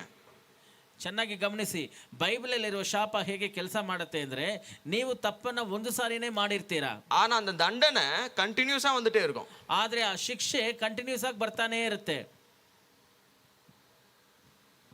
நம்பலனா, ನೀವು ನಂಬಲಿಲ್ಲ ಅಂದ್ರೆ பாவத்தின் சம்பளம் மரணம் இல்லையா? ஆதாமும் ஏவாளும் என்ன பண்ணாங்க? அந்த பாவத்தை செய்தாங்க. அப்ப என்ன வந்தது? மரண தண்டனை வந்தது அவங்க மேல இல்லையா? அந்த சாபத்துல அநேக குட்டி குட்டி சாபங்கள் உண்டு. ஆனா அதெல்லாம் தவிர்த்து மிகப்பெரிய அந்த நியாய தீர்ப்பு என்னன்னா, சாபத்தின் சம்பளம் மரணம். அல்டிமேட்டா அவங்க சாக போறாங்க. ஆனா இந்த மரணம் என்ற சாபம் வெறும் ஆதாமும் ஏவாளுக்கு மாற்றம் நடந்ததா? ಈ ಮರಣ ಎಂಬ ಈ ಶಾಪ ಬರೀ ಆದಾಮ್ಗೂ ಹವ್ವಾಳಿಗೂ ಮಾತ್ರ ನಡೀತಾ? இன்னைக்கு வரைக்கும் எல்லா சந்ததி மேலும் எல்லா ஆட்கள் மேலும் கடவுளை கும்பிடுறானோ, கடவுளை நம்புறானோ நம்பலையோ, எல்லாரு மேலேயும் இந்த சாபம் வேலை செஞ்சுட்டே இருக்கு. யார் மேல வேலை செய்யுது? அந்த பழத்தை கண்ணில் கூட பார்க்காதவனுக்கும் அதை வேலை செஞ்சுட்டு இருக்கு. ಇವತ್ತುವರೆಗೂ ದೇವ್ರ ಮೇಲೆ ನಂಬಿಕೆ ಇಟ್ಟಿದಾನೋ ಇಲ್ವೋ ಎಲ್ಲರ ಮೇಲೆ ಶಾಪ ಕೆಲಸ ಮಾಡ್ತಾ ಇದೆ. ಯಾರ ಮೇಲೆ ಕೆಲಸ ಮಾಡ್ತಾ ಇದೆ? ಆ ಹಣ್ಣನ್ನ ಕಣ್ಣಲ್ಲಿ ಕೂಡ ನೋಡದೆ ಇರೋನ್ ಮೇಲೆ ಕೆಲಸ ಮಾಡ್ತಾ ಇದೆ. We have to understand the depth of how curse works. ಶಾಪ ಹೇಗೆ ಕೆಲಸ ಮಾಡುತ್ತೆ ಎಂಬುದರ ಆಳವನ್ನ ನಾವು ಅರ್ಥಕೊಳ್ಬೇಕು. இது தெரியாமல் இருந்தோம்னா வாழ்க்கையில எல்லா பிரச்சனையும் ஏதோ ஆண்டவர் கொடுத்தாரு அப்படின்னு நினைச்சு கொடுக்காத தண்டனை நீங்க அனுபவிச்சுட்டு இருப்பீங்க. ಇದನ್ನ ನಾವು ಗೊತ್ತಿಲ್ಲದೆ ಇದ್ರೆ ಏನೋ ದೇವರೇ ಎಲ್ಲ ಕೊಟ್ಟಿದ್ದಾರೆ ತಿಳ್ಕೊಂಡು ಎಲ್ಲ ಶಿಕ್ಷೆಯನ್ನು ಅನುಭವಿಸ್ತಾ ಇರ್ತೀರಾ. ರೋಮರ್ 5 ರೋಮರ್ಗೆ ಬರೆದ ಪತ್ರಿಕೆ 5ನೇ ಅಧ್ಯಾಯ 14 இருந்து படிக்கலாம். அப்படி இருந்தும் மரணமானது ஆதாம் முதல் மோசே வரைக்கும் ஆதாமின் மீறுதலுக்கு ஒப்பாய் பாவம் செய்யாதவர்களையும் ஆண்டு கொண்டது. என்ன சொல்லுது? பாவம் செய்யாதவர்களையும் ஆண்டு கொண்டது. என்ன ஆண்டு கொண்டது? மரணம். மரணம். ஆதாம் செய்தார் பாவத்தை, மரணம் வந்துச்சு. ஆனா அந்த பாவத்தை செய்யாதவன் மேல கூட இந்த மரணம் ஆண்டு கொண்டது, ஆண்டு கொண்டிருக்கிறது. இதுதான் சாபத்தின் விளைவு. How curse works. ಇದೇ ಶಾಪದ ಒಂದು ಪರಿಣಾಮ. ಆದಾಮ್ ಪಾಪ ಮಾಡಿದ ಅವರು ಮರಣ ದಂಡನೆ ಅನುಭವಿಸಿದ್ದಾರೆ. ಅದೇ ದಂಡನೆಯನ್ನು ಎಲ್ಲರೂ ಅನುಭವಿಸ್ತಾ ಇದ್ದಾರೆ. ஏன்பா இது ஒரு மாதிரி நியாயமே இல்லாம இருக்கேன்னு தோணும் லைட்டா. ಏನಪ್ಪ ಇದು ಒಂಥರ ನ್ಯಾಯನೇ ಇಲ್ಲದ ಹಂಗ್ ಕಾಣುತ್ತಲ್ಲ ಅಂತ ಅನ್ಸುತ್ತೆ. ஆதாம் தப்பு செஞ்சாரு, தண்டனை கொடுத்தீங்க, மேட்ரு ஓவர். ಆದಾಮ್ ತಪ್ಪು ಮಾಡಿದ್ದಾರೆ, ಶಿಕ್ಷೆ ಕೊಟ್ಟಿದ್ದೀರಾ, ಕತೆ ಮುಗೀತು அப்படின்னு முடிக்க வேண்டியது ஆண்டவர் என்ன பண்ணிட்டாரு? ஆஹா அப்படின்ட்டு நீ பண்ணது 1000 சந்ததி வரைக்கும் வரும்டா அப்படின்னு வசனத்திலே ஆண்டவர் சொல்லியிருக்கிறாரு இல்லையா? ನೀನು ಮಾಡಿರೋ ಕಾರ್ಯ 1000 ತಲೆಮಾರಿಗೆ ಬರುತ್ತೆ ಅಂತ ವಾಕ್ಯದಲ್ಲಿ ದೇವರು ಹೇಳಿದ್ದಾರೆ. அப்போ பவுலும் என்ன சொல்றாரு? இந்த மரணம் ஆதாமில இருந்து நம்மள வரைக்கும் விடாம நம்ம மேல ஆளுகை செய்து கொண்டிருக்கிறது. ಆಗ ಈ ಮರಣ ಆದಾಮಿನಿಂದ ನಮ್ಮವರೆಗೂ ನಮ್ಮನ್ನ ಆಳ್ವಿಕೆ ಮಾಡ್ತಾ ಇದೆ ಅಂತ ಪೌಲನು ಹೇಳುತ್ತಾರೆ. இப்போ ஒரு ಕೇಳ್ವಿ வரணும். ಈಗ ನಿಮ್ಮೊಳಗಡೆ ಒಂದು ಪ್ರಶ್ನೆ ಬರಬೇಕು. சார் யாரு தான் இதை ஸ்டாப் பண்ண போறாங்க? ಸರ್ ಯಾರು ಇದನ್ನ ನಿಲ್ಲಿಸ್ತಾರೆ? இது எப்போ நிக்கும்? ಇದು ಯಾವಾಗ ನಿಲ್ಲುತ್ತೆ? நல்லா யோசிங்க, ಚೆನ್ನಾಗಿ ಯೋಚನೆ ಮಾಡಿ. மரணம் என்பது கடைசியா நடக்கிற ஒரு நிகழ்ச்சி. ಮರಣ ಎಂಬುದು ಕೊನೆಯದಾಗಿ ನಡೆಯುವ ಒಂದು ಕಾರ್ಯ. ஓகேவா? இப்போ இன்னும் கொஞ்சம் இந்த சாபத்தை கொஞ்சம் நம்ம ஃபோட்டோ எக்ஸ்பேண்ட் பண்ணி பார்க்குறோம் இல்லையா? அந்த மாதிரி கொஞ்சம் எக்ஸ்பேண்ட் பண்ணி காட்டுறேன் உங்களுக்கு. ಇನ್ನ ಈ ಶಾಪವನ್ನು ಇನ್ನ ಸ್ವಲ್ಪ ವಿವರವಾಗಿ ನಿಮಗೆ ತೋರಿಸ್ತೇನೆ. இந்த பழத்தை சாப்பிட்டா என்ன ஆகும்னார் ஆண்டவர்? சாகவே சாவா அப்படின்ட்டாரு. ಈ ಹಣ್ಣನ್ನು ತಿಂದ್ರೆ ನೀನ್ ಸೆತ್ತೇ ಸಾಯ್ತೀಯ ಅಂತ ಹೇಳಿದ್ರು ದೇವರು. சரி சாப்பிட்டாங்க. ಸರಿ ತಿಂದ್ರು. ஆண்டவர் வந்தாரு ஏதேன் தோட்டத்துல. ದೇವರು ಬಂದ್ರು ಏದೇನ್ ತೋಟಕ್ಕೆ. ஒரு பஞ்சாயத்தை போட்டாங்க. ಅಲ್ಲಿ ಒಂದು ಪಂಚಾಯಿತಿ ನಡೀತು. அப்போ எல்லாம் பேச்சுவார்த்தைலாம் ஆகுது. ಅಲ್ಲಿ ಎಲ್ಲ ಮಾತುಕತೆ ನಡೆಯುತ್ತೆ. ಕೊನೆಯದಾಗಿ ஆண்டவர் என்ன பண்றாரு? சர்பத்தை சபிக்கிறாரு. ಕೊನೆಯದಾಗಿ ಸರ್ಪವನ್ನು ದೇವರು ಶಪಿಸುತ್ತಾರೆ. ಆಮೇಲೆ ಏವಾಳை சபிக்கிறாரு. ಹವ್ವಾಳನ್ನು ಶಪಿಸುತ್ತಾರೆ. அது என்ன சாபம்? ಅದೇನು ಶಾಪ? Delivery pain. ಪ್ರಸವ ವೇದನೆ. சரி, அப்ப ஆதாமுக்கு என்ன சாபம் வந்தது? ಆದಾಮ್ಗೆ ಏನು ಶಾಪ ಬಂತು? தேவன் என்ன சொல்றாரு? உன் நிமித்தம் பூமி சபிக்கப்பட்டது. ನಿನ್ನ ನಿಮಿತ್ತವಾಗಿ ಭೂಮಿಯು ಶಪಿಸಲ್ಪಟ್ಟಿದೆ. இனி உனக்கு கனிகளை தராது, முட்களை தான் தரும் அப்படின்ற சாபம். ಅದು ಇನ್ಮೇಲೆ ನಿನಗೆ ಫಲಗಳನ್ನು ಕೊಡೋದಿಲ್ಲ, ಮುಳ್ಳುಗಳನ್ನೇ ಕೊಡುತ್ತದೆ ಎಂಬುದಾಗಿ ಶಾಪ. சரி, ஆனா முதல்ல ஆண்டவர் என்ன சொன்னாரு? அதை தொட்டாலே செத்துருவன்னாரு. ಮೊದಲು ದೇವರು ಏನು ಹೇಳಿದ್ರು? ಅದನ್ನ ಮುಟ್ಟಿದ್ರೇನೆ ನೀನ್ ಸಾಯ್ತೀಯ, ಸೆತ್ತೇ ಸಾಯ್ತೀಯ. சரி சரி. ஆனா அவங்க அதை சாப்பிட்ட பிறகு கர்த்தர் அந்த இடத்துல வந்து பேசும்போது சாவை பத்தி ஒரு வார்த்தையாவது பேசினாரா? ಆದ್ರೆ ಅವರು ಅದನ್ನ ತಿಂದ ಮೇಲೆ ದೇವರು ಬಂದು ಮಾತಾಡುವಾಗ ಸಾವು ಬಗೆಯಲ್ಲಿ ಏನಾದರೂ ಮಾತಾಡಿದಾರಾ? கவனிச்சிங்களா? ಗಮನಿಸಿದ್ದೀರಾ? பேசல, ಮಾತಾಡ್ಲಿಲ್ಲ. என்ன சொல்றாரு? ಏನು ಹೇಳ್ತಾರೆ? சர்பத்தை பார்த்து, சர்பத்தை கூட அவர் சாவற மாதிரி எதுவும் சொல்லல, நீ வந்துட்டு பூமியில அப்படியே தவழ்ந்துட்டு இருப்ப ஓடு அப்படின்ட்டாரு. ಅವರು ಹಾವನ್ನ ನೋಡಿ, ಸರ್ಪವನ್ನ ನೋಡಿ ಕೂಡ ಸಾಯ ತರ ಏನು ಹೇಳಲಿಲ್ಲ, ನೀನು ಹರಿದಾಡ್ಕೊಂಡು ಇರ್ತೀಯ ಅಂತ ಹೇಳ್ತಾರೆ. சரி, அதை விரட்டி விட்டாரு. அப்புறம் ಅದನ್ನ ಶಪಿಸಿ ಬಿಡ್ತಾರೆ. ஏவாளுக்கு ஒரு பயங்கரமான ஒரு வலி கொடுக்க வேண்டிய ஒரு சாபத்தை கொடுக்கிறாரு. ಹವ್ವಾಳಿಗೆ ಒಂದು ಭಯಂಕರವಾದ ಒಂದು ನೋವನ್ನು ಕೊಡುವ ಒಂದು ಶಾಪವನ್ನು ಕೊಡ್ತಾರೆ. ಆಮೇಲೆ ஆதாமின் நிமித்தம் பூமி சபிக்கப்பட்டது. ಆದಾಮಿನ ನಿಮಿತ್ತವಾಗಿ ಭೂಮಿಯು ಶಪಿಸಲ್ಪಟ್ಟಿದೆ. அது முட்களும் கடினமான ஒரு வாழ்க்கையை உனக்கு தரும் அப்படின்னு ಅಲ್ಲಿ எழுதி இருக்குது. ಅಲ್ಲಿ ಮುಳ್ಳು ಬರುತ್ತದೆ, ನೀನು ತುಂಬಾ ಕಷ್ಟಪಟ್ಟು ಜೀವನ ಮಾಡ್ತೀಯ ಎಂಬುದಾಗಿ ಬರೆಯಲ್ಪಟ್ಟಿದೆ. ஆனா முதல்ல சொன்னது மரிப்பாய். ಆದ್ರೆ ಮೊದಲು ಹೇಳಿದ್ದು ನೀನ್ ಸೆತ್ತೇ ಸಾಯುತ್ತೀಯ. இப்போ ஒண்ணுல உங்களுக்கு இந்த ஈக்குவேஷன் எழுத வரணும். Equation A = B. ಇಲ್ಲಿ ಏನು ಇಲ್ಲ, ನೀವು ಆ ಈಕ್ವೇಷನ್ ಬರೆಯಕ್ಕೆ ಗೊತ್ತಿರಬೇಕು. A = B. நான் ஒரு ஈக்குவேஷன் பண்ணேன், நான் சயின்ஸ் ஸ்டூடெண்ட், நான் அதான் நிறைய ஈக்குவேஷன் எழுதுவேன். இப்போ உங்களுக்கு சிம்பிளா ஒரு ஈக்குவேஷன் இல்லையா? Maths equation 2 = 1 + 1. கரெக்டா? ஈக்குவேஷன் கரெக்டா? ಈಕ್ವೇಷನ್ ಸರಿಯಾಗಿದೆಯಾ? சரி, இன்னொரு ஈக்குவேஷன் போடுறேன், நல்லா கவனிங்க. 10 = 5 + 3 + 2. ஹை, பரவாயில்லையே, நம்ம கிளாஸ் ரொம்ப ஸ்மார்ட்டா இருக்காங்களே. அப்ப பாருங்க, இந்த இடத்துல 10 இருக்கு, இந்த இடத்துல 5 3 2ன்னு வேற வேற நம்பரா இருக்கு. ஆனா கரெக்டா? அது கரெக்ட் தானே?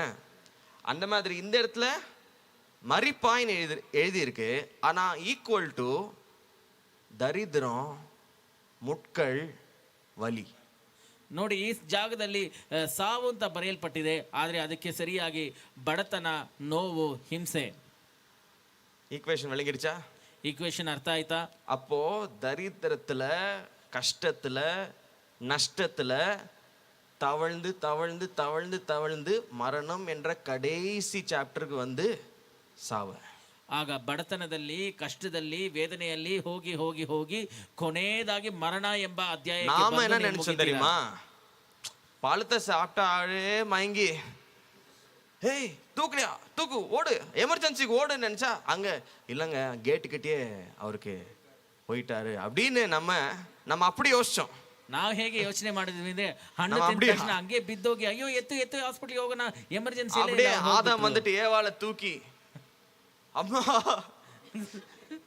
எந்திரமா, நீலாம் நாம என்ன பண்ணுவ, சோறு கூட ஆக்காம செத்துட்டியே. அப்படி நினைச்சோம் இல்லையா? சாப்பிட்ட உடனே விஷம் தலைக்கேறி ஃபிட்ஸ் வந்து வாயில நிறையா தள்ளி காக்கா வலிப்பு வந்து செத்துருவாங்கன்னு நினைச்சோம். ஆனா ஆண்டவர் வந்து வேற மாதிரி பேசிட்டு இருக்காரு. என்ன பேசுறாரு? உனக்கு இனிமே வலி இருக்கும், வேதனை இருக்கும், நீ எது செஞ்சாலும் நஷ்டமாகும், முட்கள் வரும், பூமி உனக்கு நீ நல்ல விதையை போட்டா அது உனக்கு நஷ்டத்தை தரும், முட்களை தரும், கடினமான ஒரு வாழ்க்கையை தரும். இந்த ஃபெயிலியர், இந்த நஷ்டங்கள், கஷ்டங்கள், வேதனை தேஞ்சு ஓடா தேஞ்சு கடைசியில் ஜீவனும் உன்னை விட்டு பிரிஞ்சிடும். இதுதான் சாபம். ನೋಡಿ, ನೀನು ಈ ತರ ಕಷ್ಟಪಡ್ತೀಯ, ನಷ್ಟಪಡ್ತೀಯ, ನೀನ್ ದುಃಖ ಪಟ್ಟು ಪಟ್ಟು ಪಟ್ಟು ಕೊನೆಯದಾಗಿ ನೀನ್ ಸಾಯುತ್ತೀಯ, ಇದೇ ಶಾಪ. ஹல்லேலூயா. ಹಲ್ಲೆಲೂಯಾ.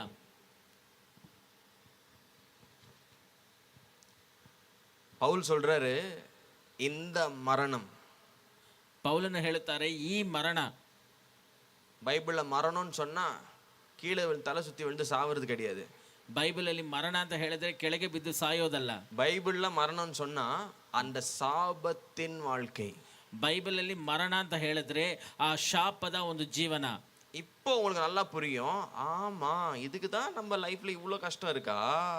ಇವಾಗ ನಿಮ್ಗೆ ಚೆನ್ನಾಗಿ ಅರ್ಥ ಆಗತ್ತೆ. இதுக்கு தான் வருஷம் வருஷம் வியாதி வருதா? ನಾನು ಇಲ್ಲಿ ಜೀವನದಲ್ಲಿ ಇಷ್ಟು ಕಷ್ಟ ಪಡ್ತೀನಾ? இதுக்கு தான் எவ்வளவு உழைச்சாலும் எவனோ வந்து தூக்கின்னு போயிடுறானா? ಇದಕ್ಕೆ ನನಗೆ ಕಾಯಿಲೆ ಬರುತ್ತಾ? ಎಷ್ಟು ಕಷ್ಟಪಟ್ಟು ದುಡಿದ್ರೇನು ಯಾರು ತಿನ್ಕೊಂಡು ಹೋಗ್ತಾರಾ? நல்லா விளங்குது இல்ல? ಚೆನ್ನಾಗಿ ಅರ್ಥ ಆಗತ್ತಲ್ಲ? இது என்ன பவுல் என்ன சொல்றாருன்னா, ಇದನ್ನ ಪೌಲ್ ಅವರು ಹೇಳಿ ಏನಿಸ್ತಾರೆ ಅಂದ್ರೆ, இது ஆதாமுக்கு மாத்திரமல்ல, ಇದು ಬರೀ ಆದಾಮನಿಗೆ ಮಾತ್ರವಲ್ಲ, ஆதாமுக்கு சம்பந்தப்பட்ட எல்லார் மேலயும் வந்திருக்கு இந்த சாபம். ಆದಾಮಿಗೆ ಸಂಬಂಧಪಟ್ಟಿರುವ ಪ್ರತಿಯೊಬ್ಬರ ಮೇಲೇನೂ ಬಂದಿದೆ ಈ ಶಾಪ. ஆதாம் உங்களுடைய கொள்ளுத்தாத்தாவா? ಆದಾಮ್ ನಿಮ್ಮ ಮುತ್ತಾತನಾಗಿದ್ದಾರಾ? நல்லா வச்சாரு சொத்து, ಚೆನ್ನಾಗಿಟ್ಟಿದ್ದಾರೆ ಆಸ್ತಿ. நல்லா இருக்கா? ಚೆನ್ನಾಗಿದೆಯಾ? இன்னும் வச்சிருக்கிறாரு. ಏನ್ ಇಟ್ಟಿದ್ದಾರೆ? படிக்கலாம் அந்த வசனத்தை 14. நீங்கள் எங்க இருக்கோம்? ரோமன் ரோமர் 5:14 இருந்து படிக்கலாம். அப்படி இருந்தும் மரணமானது ஆதாம் முதல் மோசே வரைக்கும் ஆதாமின் மீறுதலுக்கு ஒப்பாய் பாவம் செய்யாதவர்களையும் ஆண்டு கொண்டது. பாவம் செய்யாதவர்கள் கூட அதை ஆண்டு கொண்டிருக்கு. அந்த ஆதாம் பின்பு வந்தவருக்கு முன்னடையாளமானவன்.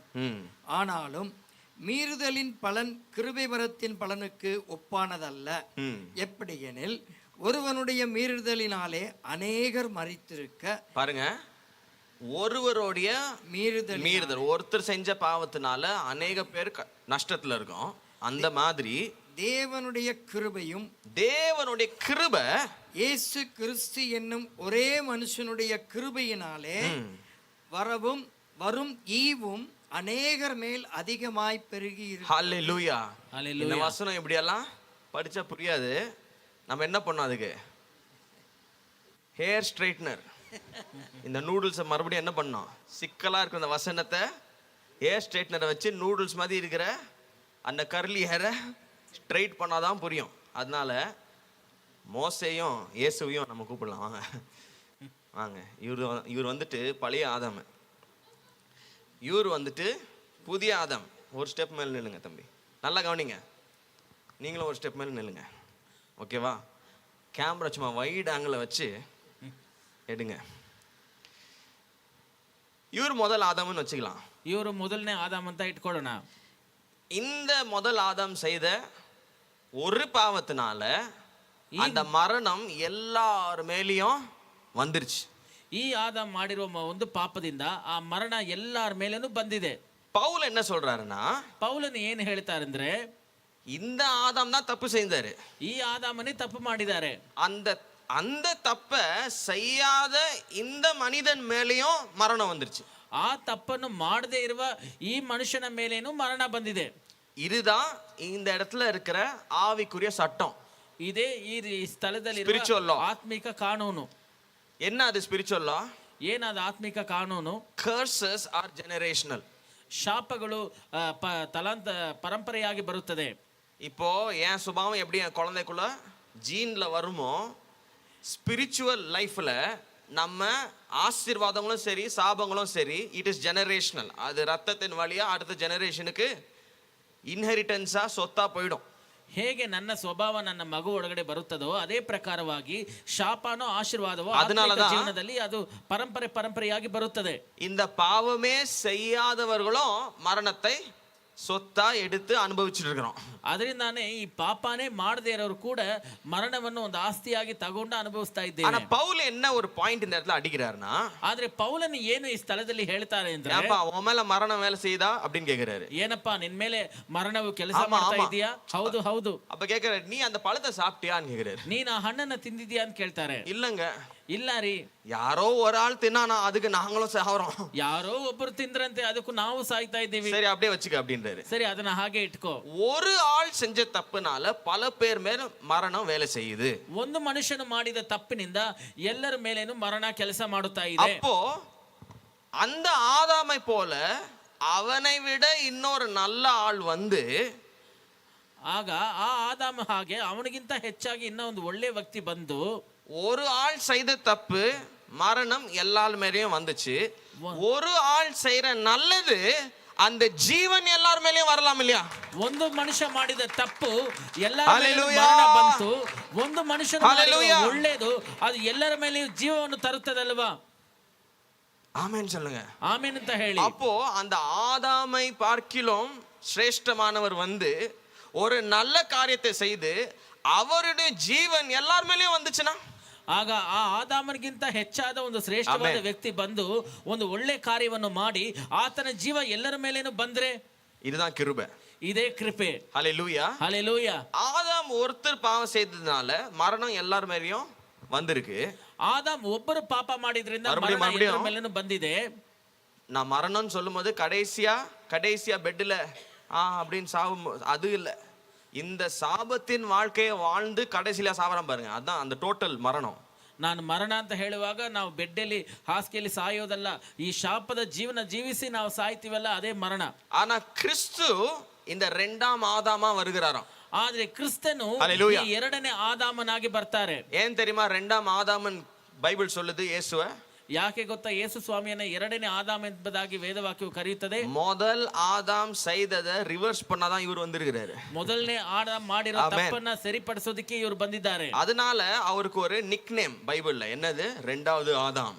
ಅದರಿಂದ ಅವರಿಗೆ ಒಂದು ಹೆಸರು ಬೈಬಲ್ ಅಲ್ಲಿ ಎರಡನೇ ಆದಾಮ್. ஏன்னா எப்படி அந்த ஆதாம் உலகத்தையே சாபத்துக்குள்ள கொண்டு வந்துட்டானோ, இயேசு உலகத்தையே ஆசீர்வாதத்துக்குள்ள கொண்டு வர போகிறார். ಹೇಗೆ ಆ ಆದಾಮನು ಲೋಕವನ್ನೇ ಶಾಪವನ್ನು ತಳ್ಳಿದ್ರು, ಅದೇ ಪ್ರಕಾರ ಯೇಸು ಸ್ವಾಮಿ ಲೋಕವನ್ನೇ ಆಶೀರ್ವಾದದಲ್ಲಿ ತಗೊಂಡ್ಬರ್ತಾರೆ. நல்லா கவனிங்க, ஒரு ஆதாம் உலகத்தையே சாபத்துக்குள்ள கொண்டு வந்துட்டான், ரெண்டாவது ஆதாம் உலகத்தையே ஆசீர்வாதத்துக்குள்ள கொண்டு வர விரும்புகிறார். ಮೊದಲನೇ ಆದಾಮ್ ಲೋಕವನ್ನೇ ಶಾಪದಲ್ಲಿ ತಳ್ಳಿಬಿಟ್ರು, ಎರಡನೇ ಆದಾಮ್ ಲೋಕಕ್ಕೆ ಆಶೀರ್ವಾದವನ್ನು ತರಕ್ಕೆ ಇಷ್ಟಪಡ್ತಾರೆ. Praise the Lord. Praise the Lord. இதனாலதான் சாபம் நம்ம வாழ்க்கையில வேலை செய்தான்னு நம்ம ரொம்ப குறிப்பா இருக்கணும், கவனிக்கணும், டிசர்ன் பண்ணணும். ಅದರಿಂದಾನೇ ಶಾಪವು ನಮ್ಮ ಜೀವನದಲ್ಲಿ ಕೆಲಸ ಮಾಡುತ್ತಾ ಎಂಬುದರಲ್ಲಿ ನಾವು ತುಂಬಾ ಎಚ್ಚರಿಕೆಯಾಗಿ ಜಾಗೃತರಾಗಿರಬೇಕು. இந்த கிறிஸ்துவுக்குள்ள வந்த பிறகு, ಯಾಕೆ ಗೊತ್ತಾ? ಈ ಕ್ರಿಸ್ತನ ಒಳಗೆ ಬಂದ ಮೇಲೆ அந்த சாபத்தின் வாழ்க்கை இனி தொடரக்கூடாது. ಆ ಶಾಪದ ಜೀವನ ಇನಿಮೇಲೆ ಇರಬಾರದು. ஹலோ, நீங்க இங்க இருந்து அமெரிக்காக்கு போயிட்டு சிட்டிசன் ஆயிட்டீங்கன்னா அங்க போயிட்டு நீங்க லெஃப்ட் ஹேண்ட்ல ஓட்ட முடியாது. ನೀವು ಇಲ್ಲಿಂದ ಅಮೆರಿಕ ದೇಶಕ್ಕೆ ಹೋಗಿ ಅಲ್ಲಿ ಪ್ರಜೆ ಆಗ್ಬಿಟ್ರೆ ಅಲ್ಲಿ ಹೋಗಿ ನೀವು ಲೆಫ್ಟ್ ಹ್ಯಾಂಡ್ ಅಲ್ಲಿ உடனே போட்டு ஜெயில போட்டுருவான். ತಕ್ಷಣ ಹಿಡಿದು ಜೈಲಲ್ಲಿ அங்க எல்லாம் ரைட் சைடு, ಅಲ್ಲಿ ಎಲ್ಲ ನಾವು ರೈಟ್ ಸೈಡ್ எல்லாமே உல்டாவா இருக்கும், ಎಲ್ಲ ಉಲ್ಟಾ ಆಗಿರುತ್ತೆ. எத்தனை பேர் விளங்குது? ಎಷ್ಟು ಜನರಿಗೆ ಅರ್ಥ ಆಯ್ತು? அங்க போயிட்டு நீங்க ரோட்ல காரி துப்ப முடியாது, ஜாலியா இந்தியா மாதிரி. ಅಲ್ಲಿ ಹೋಗ್ಬಿಟ್ಟು ನೀವು ರಸ್ತೆಯಲ್ಲಿ ಉಗಿಯಕ್ಕಾಗೋದಿಲ್ಲ ಭಾರತದಲ್ಲಿ ಮಾಡೋ ಹಾಗೆ. வாயில கல்ல வச்சு அடைச்சிருவான், ಅಷ್ಟೇ ಬಾಯಲ್ಲಿ ಕಲ್ಲಿಟ್ಟು ಬಿಡ್ತಾರೆ. துப்ப கூடாது, ಅಲ್ಲಿ ಹುಗಿಬಾರ್ದು. வேற ரூல்ஸ், ಬೇರೆ ರೂಲ್ಸ್, வேற பாஷை, ಬೇರೆ ಭಾಷೆ, வேற ஊரு, ಬೇರೆ ಊರು, வேற கான்ஸ்டிடியூஷன், ಬೇರೆ ಕಾನೂನು. அப்ப அந்த ஊருக்கு போனா அந்த ஊர் தகுந்த மாதிரி தான் நாம நடந்துக்கணும். ಆಗ ಆ ಊರಿಗೆ ಹೋದಾಗ ಅಲ್ಲಿನವ್ರ ಪ್ರಕಾರನೇ ನಾವು ನಡಿಬೇಕು. எப்பா ரொம்ப வெக்கையா இருக்குடா சாமி அப்படின்ட்டு நீங்க அந்த ஊர்ல நடக்க முடியாது, -டிகிரில இருக்கும். ಅಯ್ಯೋ ತುಂಬಾ ಶೆಕೆ ಆಗ್ತಾ ಇದೆ ಅಂತ ನೀವು ಆ ಊರಲ್ಲಿ ನಡೆಯಕ್ಕಾಗೋದಿಲ್ಲ, ಅದು -ಡಿಗ್ರಿಯಲ್ಲಿ ಇರುತ್ತೆ. ஒரு டி-ஷர்ட் ஒரு வேஷ்டி போதும்பா அப்படின்னு நீங்க 2 எடுத்துன்னு போயிட்டீங்கன்னா அவ்வளவுதான் முடிஞ்சிச்சு. ಒಂದು ಟೀ ಶರ್ಟ್ ಒಂದು ವೇಷ್ಟಿ ಸಾಕು ಅಂತ ಎತ್ಕೊಂಡು ಹೋಗ್ಬಿಟ್ರೆ ಅಷ್ಟೇ ಅಲ್ಲಿ ಮುಗೀತು. வேஷ்டி சும்மா அப்பளம் மாதிரி உடஞ்சிரும் உங்க கண்ணு முன்னாலே. -10 டிகிரில இருக்கும். அப்போ அந்த ஊருக்கு தகுந்த மாதிரி அந்த வெதரு, அந்த சாப்பாடு எல்லாமே மாறிடும். ಆಗ ಆ ಊರಿಗೆ ತಕ್ಕನ ಹಾಗೆ ಆ ಒಂದು ವೆದರು, ಆ ಒಂದು ಊಟ ಎಲ್ಲ ಬದಲಾವಣೆ ಆಗ್ಬಿಡುತ್ತೆ. ஸோ இப்போ ஒருத்தர் ரட்சிக்கப்பட்டு அந்த உலகத்தின் சிஸ்டம் நம்ம படித்தோம் இல்லையா, அக்கிரமக்காரர்களும் பாவிகளும் அந்த உலக சிஸ்டத்தில் இருக்கிறாங்க. அதுலேருந்து நாங்கள் ரட்சிக்கப்பட்டு இயேசு கிறிஸ்துக்குள்ள வந்த பிறகு நீங்கள் எப்படி அந்த பழைய வாழ்க்கையை வாழ முடியும்? ನೋಡಿ, ಪಾಪಿಗಳು, ದೇವರನ್ನ ಅರಿದೇ ಇರೋ ಜನರು ಆ ಒಂದು ಲೋಕದ ಸಿಸ್ಟಮ್ ಅಲ್ಲಿ ಪಳೆಯ ವಾಳ್ಕನ ನಾವು ಅದರಿಂದ ರಕ್ಷಣೆ ಹೊಂದಿ ಬಂದಿದ್ದೇವೆ. ಮತ್ತೆ ನೀವು ಹೇಗೆ ಹಳೆ ಜೀವನ ಜೀವಿಸಕ್ಕಾಗತ್ತೆ? பழைய வாழ்க்கைனா எந்த வாழ்க்கை தெரியுமா? ಹಳೆ ಜೀವನ ಅಂದ್ರೆ ಯಾವುದು ಗೊತ್ತಾ? கஷ்டம், நஷ்டம், பூமி உங்களுக்கு என்ன தருமா? முட்களும் கடினத்தையும் தரும். கடைசியில் இந்த நஷ்டத்துலையும் வியாதியிலையும் பிரச்சனையும் போய் போய் கடைசியில் மறைஞ்சு இதுதானே அந்த சாபம். அப்போ கிறிஸ்துவுக்குள்ள வந்த பிறகு அந்த சாபத்தின் வாழ்க்கை இன்னும் நிறைய பேர் அந்த ஸ்டைல்ல தான் வாழ்ந்துட்டு இருக்கிறாங்க. ಹಳೆ ಜೀವನ ಅಂದ್ರೆ ಏನು ಗೊತ್ತಾ? ಕಷ್ಟ, ನಷ್ಟ, ವ್ಯತ್ಯಾಸ ಬರೀದಾ? ಭೂಮಿ ನಿಮಗೆ ಮುಳ್ಳನ್ನ ಕೊಡುತ್ತೆ, ಆ ತರ ಒಂದು ಜೀವನ ಜೀವಿಸ್ತಾ ಇದ್ದಾರೆ ಅನೇಕರು ಕ್ರೈಸ್ತರಲ್ಲಿ ಬಂದ ಮೇಲೆ. அதாவது சில பேர் பேப்டிசம் எடுத்துருவாங்க, ಅದ ಕೆಲವರು ದೀಕ್ಷಾ ಸ್ನಾನ ತಗೊಳ್ತಾರೆ. ஆனா ஒரு பாவமோ சுபாவமோ மாத்திக்க மாட்டாங்க. ಆದ್ರೆ ಒಂದು ಸ್ವಭಾವನೂ ಅವ್ರು ಬದಲಾಯಿಸ್ಕೊಳ್ಳೋದಿಲ್ಲ. அப்போ அவங்கள எல்லாம் நம்ம என்ன சொல்லுவோம்னா நனைஞ்ச பாவி அப்படின்னுவோம். ಅವ್ರನ್ನ ನಾವ್ ಏನ್ ಹೇಳ್ತೀವಿ ಅಂದ್ರೆ, பேப்டிசம் எடுத்தோம், ஆள் அதே மாதிரி தான் இருக்காருன்னா நனைஞ்ச பாவி, முதல்ல நனையாத பாவி. ದೀಕ್ಷಾ ಸ್ನಾನ ತಗೊಂಡು ಅವ್ರು ಹಾಗೆ ಇದ್ದಾರೆ ಅಂದ್ರೆ ಅವರು ಒದ್ದೆಯಾಗಿರುವ ಪಾಪಿ ಅಷ್ಟೇ. ஆண்டவர் ஏற்றுக்கொண்டு நீங்க ஞானஸ்தானம் எடுக்கிறீங்க, மறுபடியும் பெருக்கிறீங்கன்னா ஒரு முடிவு எடுக்க வேணாமா லைஃப்ல? ನೀವು ದೇವರನ್ನ ಸ್ವೀಕಾರ ಮಾಡಿ ದೀಕ್ಷಾ ಸ್ನಾನ ತಗೊಳ್ತೀರಾ ಅಂದ್ರೆ ಜೀವನದಲ್ಲಿ ಒಂದು ತೀರ್ಮಾನ ತಗೊಳ್ಳೋದು அந்த ಬೇಡವಾ? பாவத்தின் வாழ்க்கையை விட்டு தானே இயேசு கிட்ட வரோம். ಆ ಪಾಪದ ಜೀವನನ ಬಿಟ್ಟು ತಾನೇ ಸ್ವಾಮಿ ಹತ್ರ ಬರ್ತೀರಾ? பரிசுத்தமான ஒரு வாழ்க்கை வாழ்றோம் இல்லையா? ಪರಿಶುದ್ಧವಾದ ಒಂದು ಜೀವನ ನಡೆಸ್ತೀವಲ್ವಾ? ஆண்டவருடைய வார்த்தைக்கு நம்ம கீழ்ப்படிந்து நடந்து கொள்றோம் இல்லையா? ದೇವರ ವಾಕ್ಯಕ್ಕೆ ವಿಧೇಯತರಾಗಿ ನಾವು ನಡ್ಕೊಳ್ತೀವಿ ತಾನೇ? ஜெபிக்க கற்றுக்கொள்றோம், ಪ್ರಾರ್ಥನೆ ಮಾಡಕ್ಕೆ ಕಲಿತೀವಿ, பாவத்துக்கு இல்ல அப்படின்னு சொல்ல கத்துக்கிறோம், ಪಾಪಕ್ಕೆ ಇಲ್ಲ ಅಂತ ಹೇಳೋದಕ್ಕೆ ಕಲಿತೀವಿ, உலக இச்சைகளுக்கு இல்ல அப்படின்னு சொல்ல கத்துக்கிறோம், ಲೋಕದ ಇಚ್ಛೆಗಳಿಗೆ ಇಲ್ಲ ಅಂತ ಹೇಳೋದಕ್ಕೆ இயேசுவுக்காக தைரியமா நிக்க பழகிக்கிறோம், ಯೇಸುಗಾಗಿ ಧೈರ್ಯವಾಗಿ ನಿಲ್ಲೋದಕ್ಕೆ ನಾವು ಅಭ್ಯಾಸ ಮಾಡ್ಕೊಳ್ತೀವಿ. இப்படி சில மாற்றங்களை நம்ம ஏற்றுக்கொள்கிறோம். ಈ ತರ ಕೆಲವು ಬದಲಾವಣೆಗಳನ್ನ ನಾವು ಸ್ವೀಕಾರ ಮಾಡ್ತೀವಿ. ஆனா அந்த பெரிய மாற்றத்துக்குள்ள இன்னும் சபை வரவில்லை. ಆದ್ರೆ ಆ ದೊಡ್ಡ ಬದಲಾವಣೆ ಒಳಗಡೆ ಇನ್ನ ಸಭೆ ಬರಲಿಲ್ಲ. என்ன அது பெரிய மாற்றம்? ಏನದು ದೊಡ್ಡ ಬದಲಾವಣೆ? சார், நீங்க சாபத்திலிருந்து ஜீவனுக்கு வந்திருக்கிறீங்க.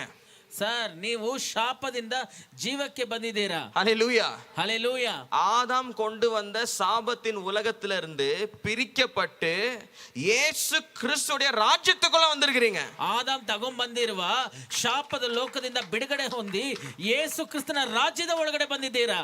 இந்த ராஜ்யத்துல உங்க வாழ்க்கை வேற லெவல்ல இருக்கணும். ಈ ರಾಜ್ಯದಲ್ಲಿ ನಿಮ್ಮ ಜೀವನ ಬೇರೆ ತರ ಇರಬೇಕು. உங்க வாழ்க்கையில ஆசீர்வாதம் இருக்கணும். ನಿಮ್ಮ ಜೀವನದಲ್ಲಿ ಆಶೀರ್ವಾದ ಇರಬೇಕು. வியாதி உங்க வீட்டுக்கு வர முடியாது. ಕಾಯಿಲೆ ನಿಮ್ಮ ಮನೆಗೆ ಬರಕ್ಕಾಗೋದಿಲ್ಲ. ஹல்லேலூயா, ಹಲ್ಲೆಲೂಯಾ. தோல்விகளுக்கு இடமே இல்ல. ಸೋಲಿಗೆ ಅಲ್ಲಿ ಜಾಗನೇ ಇಲ್ಲ. எவ்வளவு பெரிய பிரச்சனை வந்தாலும் அதை மேற்கொள்ள போகிறோம். ಎಷ್ಟು ದೊಡ್ಡ ಸಮಸ್ಯೆ ಬಂದ್ರೇನೋ ಅದನ್ನ ನಾವು ಜಯಿಸ್ತೇವೆ. உலகமே எதிர்த்து நின்னாலும் ஜெயிக்க போகிறோம். ಲೋಕವೇ ವಿರುದ್ಧವಾಗಿ ಬಂದರೂ ನಾವು ಜಯಿಸುತ್ತೇವೆ. அந்த ரிசரக்ஷன் பவர், இயேசு கிறிஸ்து உயிர்த்தெழுந்த அந்த உயிர்த்தெழுதலின் பவர் வந்துட்டு இப்ப நமக்குள்ள வேலை செய்ய போகுது. ಆ ಪುನರುತ್ಥಾನದ ಶಕ್ತಿ, ಯೇಸು ಕ್ರಿಸ್ತನನ್ನು ಪುನರುತ್ಥಾನ ಮಾಡಿದ ಆ ಶಕ್ತಿ ನಮ್ಮೊಳಗಡೆ ಕೆಲಸ ಮಾಡುತ್ತದೆ. இந்த டிரான்ஸ்ஃபர்மேஷன் உங்க ரியல் பிராக்டிಕಲ್ லைஃப்ல வரலன்னா நீங்க இன்னும் சாபத்து கீழ தான் வாழ்ந்துட்டு இருக்கீங்க. ಈ ಒಂದು ಬದಲಾವಣೆ, ಈ ಒಂದು ಟ್ರಾನ್ಸ್ಫಾರ್ಮೇಶನ್ ನಿಮ್ಮ ಜೀವನದಲ್ಲಿ ಬರಲಿಲ್ಲ ಅಂದ್ರೆ ನೀವಿನ್ನ ಶಾಪದಲ್ಲೇ ಜೀವನ ಮಾಡ್ತಾ ಇದ್ದೀರಾ கிறிஸ்துவுக்குள்ள வந்திருக்கீங்கன்னா, ನೀವು ಕ್ರಿಸ್ತನಲ್ಲಿ ಬಂದಿದ್ದೀರಾ ಅಂದ್ರೆ அந்த சாபத்தின் வாழ்க்கையில இருந்து நீங்க வெளியே வந்திருக்கிறீங்க. ಆ ಶಾಪದ ಜೀವನದಿಂದ ನೀವು ಹೊರಗಡೆ ಬಂದಿದ್ದೀರಾ. ஆமென் சொல்லுங்க. ಆಮೆನ್ ಅಂತ You ಹೇಳಿ. have come out of the cursed life. ನೀವು ಶಾಪದ ಜೀವನದಿಂದ ಹೊರಗಡೆ ಬಂದಿದ್ದೀರಾ. அதுக்கு தான் சொல்றேன், இந்த சாபத்தை குறித்து நமக்கு தெரிய வேண்டும். ಅದಕ್ಕೆ ನಾನು ಹೇಳ್ತೇನೆ ಈ ಶಾಪದ ಬಗ್ಗೆ ನಾವು ತಿಳ್ಕೊಳ್ಬೇಕು. 10 வருஷமா வேலை செஞ்சுட்டு இருக்கிறேன், எனக்கு 5 வருஷமாய் இன்னும் ஒரு ஹைக் கூட கொடுக்கல. சாபம். ಪ್ರವಾದಿಯವರೇ 10 ವರ್ಷದಿಂದ ಕೆಲಸ ಮಾಡ್ತಾ ಇದ್ದೀನಿ, ಆದ್ರೆ 5 ವರ್ಷದಿಂದ ನನಗೆ ಒಂದು ಹೈಕ್ ಕೂಡ ಸಿಗ್ಲಿಲ್ಲ. ಶಾಪ. பிசாசு கிட்ட பேச வேண்டிய நேரம் வந்துருச்சு. ಸೈತಾನ್ ಹತ್ರ ಮಾತಾಡೋ ಸಮಯ ಬಂತು. தம்பி, ತಮ್ಮ, நிலம் என்னோடையது, ಭೂಮಿ ಜಮೀನು ನನ್ನದು, நீ ஏன் கூரிய போட்டிருக்க நீங்க கேட்கணும். ನೀನ್ ಯಾಕೆ ಇಲ್ಲಿ ಗುಡಿಸಲು ಹಾಕೊಂಡಿದ್ಯಾ ಅಂತ ನೀನ್ ಕೇಳ್ಬೇಕು. ஹalleluya. ಹಲ್ಲೆಲೂಯಾ. வாழ்க்கை என்னோடையது, ಜೀವನ ನನ್ನದು, இது இயேசுக்கு கொடுத்திருக்கிறேன், ಅದನ್ನ ಯೇಸು ಸ್ವಾಮಿ ಹತ್ರ ಕೊಟ್ಟಿದ್ದೀನಿ. அவருடைய ராஜ்யம் எனக்குள்ள வந்திருக்குது, ಆತನ ರಾಜ್ಯ ನನ್ನಲ್ಲಿ என் ಬಂದಿದೆ, பேர் ஜீவ புத்தகத்துல எழுதப்பட்டிருக்குது, ನನ್ನ ಹೆಸರು ಜೀವ ಪುಸ್ತಕದಲ್ಲಿ நான் ಬರೆಯಲ್ಪಟ್ಟಿದೆ, தேவனுடைய பிள்ளையா இருக்கிறேன். ನಾನು ದೇವನ ಮಕ್ಕಳಾಗಿದ್ದೇವೆ. அது எப்படி சாபம் என் வாழ்க்கையில வேலை செய்ய முடியும்? ಅದು ಹೇಗೆ ಶಾಪ ನನ್ನ ಜೀವನದಲ್ಲಿ ಕೆಲಸ ಮಾಡಕ್ಕಾಗುತ್ತೆ? அத கேட்க உங்களுக்கே இஷ்டம் இல்லனா பிசாசு தானா வந்து சார் ஆக்சுவலா 2 வருஷத்துக்கு முன்னாலே உங்க வீட காலி பண்ண சொன்னாங்க, நான் தான் இன்னும் இருக்கிறேன் அப்படின்னு சொல்லிட்டு போவான்னு நினைக்கிறீங்க? ಅದನ್ನ ಕೇಳೋದಕ್ಕೆ ನಿಮ್ಗೆ ಇಷ್ಟ ಇಲ್ಲ ಅಂದ್ರೆ ಸೈತಾನ್ ಬಂದು ಸರ್ 2 ವರ್ಷ decent ಆ? ಕಾಲಿಕ್ ಮಾಡಕ್ ಹೇಳಿದ್ರು, ನಾನೇ ಇದ್ದೀನಿ ಅಂತ அவன் பேர் என்ன? ಅವನ ಅಷ್ಟು ಡೀಸೆಂಟಾ? திருடன். ಅವನ ಹೆಸರು ಏನು? ಕಳ್ಳ. அழிக்கவும் கொல்லவும் திருடவும் வருகிறான். ಅವನು ಕೊಲೆ ಮಾಡೋದಕ್ಕೆ, ನಾಶ ಮಾಡೋದಕ್ಕೆ, ಕಳ್ತನ ಮಾಡೋದಕ್ಕೆ ಬರ್ತಾನೆ. அதுவும் எப்படி வரானா? ಅವನು ಹೇಗೆ ಬರ್ತಾನೆ? வாசல் வழியா வரல, ಅವನು ಬಾಗಿಲಲ್ಲಿ ಬರ್ಲಿಲ್ಲ. அப்ப இல்லீகலா தானே வர நம்ம வாழ்க்கைக்குள்ள. ಅವನು ಇಲ್ಲಿಗಲ್ ಆಗಿ ತಾನೆ ನಮ್ಮ ಜೀವನದಲ್ಲಿ அப்போ ஒரு ಬರ್ತಾನೆ. கிறிஸ்தவனுடைய வாழ்க்கைக்குள்ள பிசாசுக்கு வர வாசல் கிடையாது. ஆனாலும் எப்படி நுழையறானா?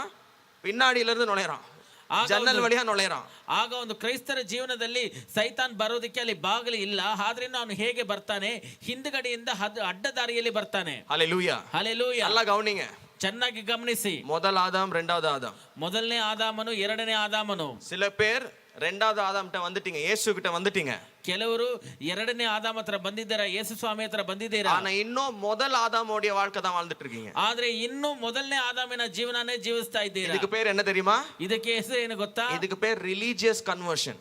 ಇದಕ್ಕೆ ಹೆಸರು ರಿಲಿಜಿಯಸ್ ಕನ್ವರ್ಷನ್, மத மாற்றம். ಮತಾಂತರ. மதத்துல தான் நீங்க இயேசுக்கு வந்திருக்கீங்க. ಮತದಲ್ಲೇ, ನೀವು ಧರ್ಮದಲ್ಲಿ ಯೇಸು ಹತ್ರ உங்க ಬಂದಿದ್ದೀರಾ. வாழ்க்கை முதல் ஆதாம்கிட்ட தான் இருக்கு. ನಿಮ್ಮ ಜೀವನ ಮೊದಲನೇ ಆದಾಮ ಹತ್ರನೇ ಇದೆ. ஏன்? ಯಾಕೆ? அந்த கஷ்டம் அப்படியே தான் இருக்குது, ಆ ಕಷ್ಟ ಹಾಗೆ ಇದೆ, நஷ்டங்கள் அப்படியே தான் இருக்குது, ಆ ನಷ್ಟಗಳು ಹಾಗೆ ಇದೆ, சாபத்தோட லைஃப் ஸ்டைல் அப்படி தான் இருக்குது, ಶಾಪದ ಒಂದು ಜೀವನ ಹಾಗೆ நஷ்டங்கள் ಇದೆ, அப்படி தான் இருக்குது, ನಷ್ಟಗಳು ಹಾಗೆ ಇದೆ. இனியும் நான் நல்ல வேலை செஞ்சாலும் அது முள்ளு தான் தருது. ಇನ್ನ ನಾನು ಒಳ್ಳೆ ಕೆಲಸ ಮಾಡಿದ್ರೆ ಅದು ಮುಳ್ಳೆನೆ ಕೊಡ್ತಾ ಇದೆ. வியாதி வருது, ಕಾಯಿಲೆ ಬರುತ್ತೆ, ஒரு நாள் மரணத்துல கொண்டு போயிடுது. ಒಂದು ದಿನ ಮರಣದಲ್ಲಿ ಅದು ಕರ್ಕೊಂಡು ಹೋಗುತ್ತೆ. இதான் ஆதாமுடைய வாழ்க்கை. ಇದೇ ಆದಾಮನ ಜೀವನ, சாபத்தின் வாழ்க்கை, ಶಾಪದ ಜೀವನ, மரணத்துக்கு கீழே, மரணத்தின் சாபத்துக்கு கீழே இருக்கிற வாழ்க்கை, ಮರಣ ಎಂಬ ಶಾಪದ ಕೆಳಗಡೆ ಇರುವ ಜೀವನ. கிறிஸ்துக்குள்ள இருக்கிற வாழ்க்கை எப்படி இருக்க போகுது? ಕ್ರಿಸ್ತನ ಒಳಗಡೆ ಇರುವ ಜೀವನ ಹೇಗಿರುತ್ತದೆ? இருக்க போகுது? ಹೇಗಿರುತ್ತದೆ? நான் ஜீவனை தர வந்தேன், அது பரிபூரணமாய் விளங்கும்படி வந்தேன். ನಾನು ಜೀವವನ್ನು ಕೊಡೋದಕ್ಕೆ ಬಂದಿದ್ದೇನೆ, ಅದು ಪರಿಪೂರ್ಣವಾಗಿ ಇರೋ ಹಾಗೆ ಬಂದಿದ್ದೇನೆ. அவர் சொல்றாரு, மார்க் 16ல சொல்றாரு, என்னை விசுவாசிக்கிறவர்களுக்கு இந்த அடையாளங்கள் உண்டு. என்னது? என் நாமத்தினாலே பிசாசுகளை ஓட்டுவாங்களாம். ಆತನು ಹೇಳುತ್ತಾನೆ, ಮಾರ್ಕ್ 16ರಲ್ಲಿ ಹೇಳ್ತಾರೆ, ನನ್ನ ನಾಮದ ಮೇಲೆ ನಂಬಿಕೆ ಇಡುವವರು ದೆವ್ವಗಳನ್ನು ಓಡಿಸುತ್ತಾರೆ. கை வச்சா வியாதி உலகம், ಕೈ ಇಟ್ರೆ ಕಾಯಿಲೆಗಳು ವಾಸಿಯಾಗುತ್ತದೆ. ஹalleluya. ಹಾಲೆಲೂಯಾ. பாய்சனை சாப்பிட்டாலே ஒண்ணும் ஆகாதான். ವಿಷಾನ ಕುಡಿದ್ರು ಏನೂ ಆಗೋದಿಲ್ಲ. நல்லா யோசிச்சு பாருங்க, மரணத்துக்கு ஏதுவானதை சாப்பிட்டாலே அவனுக்கு ஒன்னும் செய்யாது. அப்ப பாருங்க, இயேசுக்குள்ள இருக்கிற வாழ்க்கையோட தரத்தை பத்தி அந்த வசனம் பேசுது. ಆಗ ನೋಡಿ, ಮರಣಕ್ಕೆ ಏದುವಾಗಿರುವ ಕಾರ್ಯವನ್ನು ಕುಡಿದ್ರು ಅವ್ರಿಗೆ ಏನೂ ಆಗೋದಿಲ್ಲ. ಆಗ ಯೇಸು ಸ್ವಾಮಿಯಲ್ಲಿ ಇರುವ ಜೀವನದ ಬಗ್ಗೆ ಅದು ಮಾತನಾಡುತ್ತದೆ. பிறகு ಆಮೇಲೆ இந்த உலகத்தை ஜெயிக்க வந்திருக்கிறோம். ಈ ಲೋಕವನ್ನ ನಾವು ಜಯಿಸೋದಕ್ಕೆ ಬಂದಿದ್ದೇವೆ. உடனே உலகத்தை ஜெயிக்கிறதுனா பணம் காசு சம்பாரிச்சு துன்மார்க்கமா வாழ்றது அப்படி யோசிச்சிடாதீங்க. ಲೋಕವನ್ನು ಜಯಿಸೋದಂತ ಹೇಳಿದ ತಕ್ಷಣ ಹಣಕಾಸು ಸಂಪಾದನೆ ಮಾಡಿ ನಮ್ಮ ಇಷ್ಟ ಬಂದ ಹಾಗೆ ಜೀವನ ಮಾಡೋದಂತ ಯೋಚನೆ ಮಾಡಬೇಡಿ. இந்த உலகத்தை பரலோகமாய், பரலோக ராஜ்யத்தை இந்த உலகம் எங்கும் நிரப்புவதுதான் சபையோட வேலை. ಈ ಲೋಕವನ್ನೇ ಪರಲೋಕವಾಗಿ ಬದಲಾಯಿಸೋದು, ಈ ಲೋಕದಲ್ಲಿ ಪರಲೋಕ ರಾಜ್ಯವನ್ನು ಸ್ಥಾಪಿಸುವುದೇ ಸಭೆಯ ಕೆಲಸವಾಗಿದೆ. உம்முடைய ராஜ்யம் வருக, உம்முடைய சித்தம் பரலோகத்தில் செய்யப்படுவது போல பூலோகத்திலும் செய்யப்படுவதாக. இதுதான் நம்மளுடைய வேலை. ನಿಮ್ಮ ರಾಜ್ಯವು ಬರಲಿ, ನಿಮ್ಮ ಚಿತ್ತ ಪರಲೋಕದಲ್ಲಿ ನಡೆಯುವ ಹಾಗೆ ಭೂಲೋಕದಲ್ಲಿ ನಡೆಯಲಿ. ಇದೇ ನಮ್ಮ ಕೆಲಸ. இந்த உலகத்துக்குள்ள ஒவ்வொரு மூலையிலயும் நம்ம என்ன பண்ண போறோம்? தேவனுடைய ராஜ்யத்தை வர வைக்கிறது தான் அவருடைய பிள்ளைகளுடைய வேலை. ಈ ಲೋಕದಲ್ಲಿ ಒಂದೊಂದು ಕಡೆನೂ ನಾವು ಏನು ಮಾಡುತ್ತೇವೆ? ದೇವರ ರಾಜ್ಯವನ್ನು ಸ್ಥಾಪಿಸುವುದೇ ಅದು ನಮ್ಮ ಕೆಲಸವಾಗಿದೆ. இப்ப நல்லா விளங்கி கொள்ளுங்க. ಈಗ ಚೆನ್ನಾಗಿ ಅರ್ಥ ಮಾಡ್ಕೊಳ್ಳಿ. சாபம் இந்த உலகத்துல இன்னுமே இருக்கும். ಶಾಪ ಇನ್ನೂ ಕೂಡ ಈ ಲೋಕದಲ್ಲಿ ಇರುತ್ತೆ ಒಂದು ಕಡೆ. ஏன் அந்த சாபம் இருக்கு? ಯಾಕೆ ಆ ಶಾಪ ಇದೆ? ஏன்னா இயேசுவை ஏற்றுக்கொள்ளாதவர்கள் அங்கதான் இருப்பாங்க. ಯಾಕಂದ್ರೆ ಯೇಸು ಸ್ವಾಮಿಯನ್ನ ಸ್ವೀಕಾರ ಮಾಡದೇ ಇರುವವರು ಅಲ್ಲೇ ಇರ್ತಾರೆ. கரெக்டா? ಸರಿನಾ? ஆனா இன்னொரு பக்கம், ಆದರೆ ಇನ್ನೊಂದು ಕಡೆ இயேசுவை ஏற்றுக்கொண்டவர்கள், ಯೇಸು ಸ್ವಾಮಿಯನ್ನ ಸ್ವೀಕಾರ ಮಾಡಿದವರು இந்த உலகத்துக்கு மரித்து தேவ ராஜ்யத்துக்குள்ள நம்ம பிறக்கிறோம். ಈ ಲೋಕಕ್ಕೆ ನಾವು ಮೃತಪಟ್ಟು ದೇವರ ರಾಜ್ಯದಲ್ಲಿ ಹುಟ್ಟುತ್ತೇವೆ. நமக்குள்ள தேவ ராஜ்யம் வருது. ನಮ್ಮೊಳಗಡೆ ದೇವರ ರಾಜ್ಯ ಬರುತ್ತದೆ. ஆமென். ಆಮೇನ್. நாம வாழ்ற வாழ்க்கை இப்போ இயற்கைக்கு அப்பாற்பட்ட சூப்பர் நேச்சுரல் வாழ்க்கை. ಈಗ ನಾವು ಜೀವಿಸುವ ಜೀವನ ಅದು ಪ್ರಕೃತಿಗೆ ಮೇಲಾಗಿರುವ ಜೀವನ, ಸೂಪರ್ ನ್ಯಾಚುರಲ್ ಆಗಿರುವ ಜೀವನ. இதே இருளான உலகத்துல தேவ ராஜ்யத்தை சுமந்து கொண்டு நான் இங்க என்ன பண்ண போறேன்? ಮರಣத்தை வீழ்த்தி ಜೀವனை கொண்டு வர போகிறேன். ಇದೇ ಕತ್ತಲೆಯಾದ ಲೋಕದಲ್ಲಿ ಆಮೆನ್ சொல்லுங்க. ದೇವರ ರಾಜ್ಯವನ್ನು ಹೊಂದಿಕೊಂಡು ನಾನು ಏನು ಮಾಡುತ್ತೇನೆ? ಮರಣವನ್ನ ಕೆಳಗೆ ತಳ್ಳಿ ಜೀವವನ್ನ ತರುತ್ತೇನೆ. ಯೇಸು என்ன சொன்னார்? நீங்களே உலகத்தின் வெளிச்சம் அப்படின்றாரு. ಯೇಸು ಸ್ವಾಮಿ ಏನು ಹೇಳ್ತಾರೆ? அல்லேலூயா. ನೀವೇ ಲೋಕಕ್ಕೆ ಬೆಳಕಾಗಿದ್ದೀರಾ. உலகம் இருள்ல இருக்குது. ಲೋಕ ಕತ್ತಲೆಯಾಗಿದೆ. பாவத்துல இருக்குது. ಪಾಪದಲ್ಲಿದೆ. மரணத்தின் சாபத்துல இருக்குது. ಮರಣ ಎಂಬ ಶಾಪದಲ್ಲಿದೆ. ஆனா நாம யாராயிட்டோம்? ಆದ್ರೆ ನಾವು ಯಾರಾಗಿದ್ದೇವೆ? உலகத்துக்கு வெளிச்சமாயிட்டோம். ಲೋಕಕ್ಕೆ ಬೆಳಕಾಗಿದ್ದೇವೆ. ஆமென். ಆಮೆನ್. உலகத்துக்கு உப்பாயிட்டோம் நாம. ಲೋಕಕ್ಕೆ ಉಪ್ಪಾಗಿದ್ದೀವಿ ನಾವು. ஹalleluya. ಹಲ್ಲೆಲೂಯಾ. நாம என்ன உப்பு என்ன செய்யும்? ಉಪ್ಪು ಏನು ಮಾಡುತ್ತೆ? உப்பை வந்துட்டு சைட் டிஷ் பண்ணி சாப்பிட முடியுமா? ಉಪ್ಪನ್ನ ಬಂದು ಸೈಡ್ ಡಿಶ್ ತಿನ್ನಕ್ಕಾಗತ್ತಾ? முடியாது. உப்போடைய வேலையே எல்லா ஐட்டத்திலயும் ஃபுல்லா கலக்கணும். அது ಉಪ್ಪಿನ ಕೆಲಸನೇ ಎಲ್ಲ ಐಟಮ್ ಅಲ್ಲಿ ಅದು ಫುಲ್ ಆಗಿ ಮಿಕ್ಸ್ ಆಗಬೇಕು. நீங்க ஊறுகால போடுறீங்களோ, ನೀವು ಉಪ್ಪಿನಕಾಯಲ್ಲಿ ಹಾಕ್ತೀರೋ, குழம்புல போடுறீங்களோ, ಸಾರಲ್ಲಿ ಹಾಕ್ತೀರೋ, ரைஸ்ல போடுறீங்களோ, பிரியாணில போடுறீங்களோ, ಅಕ್ಕಿಯಲ್ಲಿ ಹಾಕ್ತೀರೋ, ಬಿರಿಯಾನಿಯಲ್ಲಿ அது வேலை என்னன்னா அந்த அந்த தேக்ஷா முழுவதும் அது போயிட்டு ஈக்குவலா ஸ்ப்ரெட் ஆயிடும். ಅದು ಕೆಲಸ ಏನು ಅಂದ್ರೆ இங்க ஜாஸ்தி இங்க கம்மி அப்படி ஸ்ப்ரெட் ஆகாது. ஃபுல்லா ஈக்குவலா ஸ்ப்ரெட் ஆயிடும் அந்த உப்பு. ಆ ಪಾತ್ರೆ ಹಿಡಿ ಅದು ಹರಡು ಬಿಡುತ್ತೆ. ಇಲ್ಲಿ ಕಡಿಮೆ ಅಲ್ಲಿ ಕಡಿಮೆ ಅದು ಮಾಡೋದಿಲ್ಲ, ಫುಲ್ ಆಗಿ ಹರಡು ಬಿಡುತ್ತೆ. அப்போ இந்த தேவனுடைய ராஜ்யத்தின் பிள்ளைகளா இருக்கிற நீங்களும் நானும் உப்புனா நம்மள உலகத்துல அப்படி போட்டா இந்த உலகம் ஃபுல்லா ஸ்ப்ரெட் ஆயிட போறோம் நாம.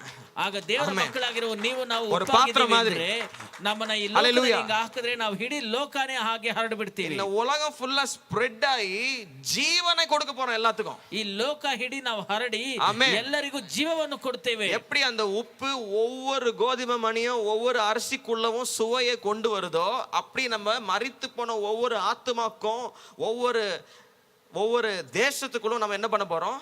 ಜೀವನೈ ಪರಪ ಹೋಗರು. ಹೇಗೆ ಆ ಉಪ್ಪು ಒಂದೊಂದು ಅಕ್ಕಿ ಒಂದೊಂದು ಕಾಳಲ್ಲಿ ಒಂದು ರುಚಿಯನ್ನು ಕೊಡುತ್ತದೋ, ಅದೇ ಪ್ರಕಾರವಾಗಿ ನಾವು ಮೃತಪಟ್ಟಿರುವ ಒಂದೊಂದು ಆತ್ಮಕ್ಕೂ ಒಂದೊಂದು ದೇಶಕ್ಕೂ ಜೀವವನ್ನು ಕೊಡ್ತೇವೆ. ಇದಕ್ಕಾಗಿ தான் அழைக்கப்பட்டிருக்கிறோம். ಇದಕ್ಕಾಗಿನೇ ನಾವು ಕರೆಯಲ್ಪಟ್ಟಿದ್ದೇವೆ. இப்போ சொல்லுங்க, ಈಗ ಹೇಳಿ, இப்படிப்பட்ட ஒரு வேலையை செய்ய நம்மள அழைச்சிருக்கிறார் தேவன். ಈ ತರ ಒಂದು ಕೆಲಸ ಮಾಡೋದಕ್ಕೆ ಕರೆದಿದ್ದಾರೆ ನಮ್ಮನ್ನ ದೇವರು. ಆದ್ರೆ இதெல்லாம் விட்டுட்டு ಇದೆಲ್ಲ ಬಿಟ್ಬಿಟ್ಟು நம்ம வாழ்க்கையிலே சாபம் இருக்குதுன்னு கூட தெரியாத அந்த சாப மூட்டைய கஷ்டப்பட்டு சுமந்து இது வைக்கணுமா விட்டுணுமா தூக்கணுமா அப்படின்ற ஒரு கிளாரிட்டி கூட இல்லாம கிறிஸ்தவர்கள் வாழ்ந்து கொண்டிருக்கிறாங்க.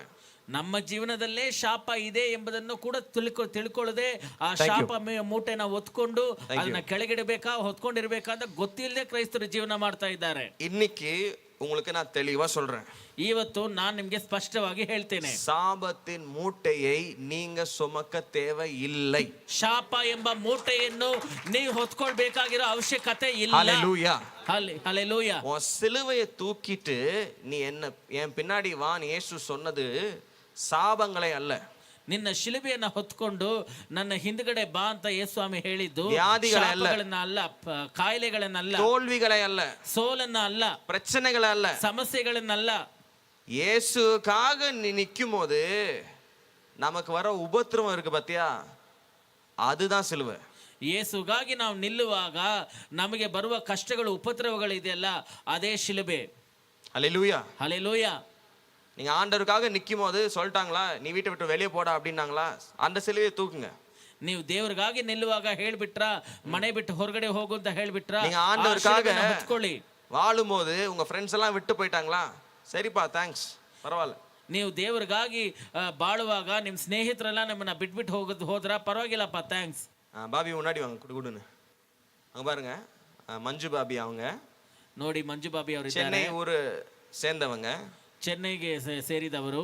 அவங்க வந்துட்டு 20 வருஷத்துக்கு முன்னாடி, இல்லை பாபி 20 வருஷம் 20 இயர்ஸ் முன்னாடி அங்கே ஒருத்தர் காஸ்பல் ஷேர் பண்ணி ஒரு இவாஞ்சலிஸ்ட் அவங்க வந்துட்டு ஏசப்பாவை ஏற்றுக்கொண்டாங்க.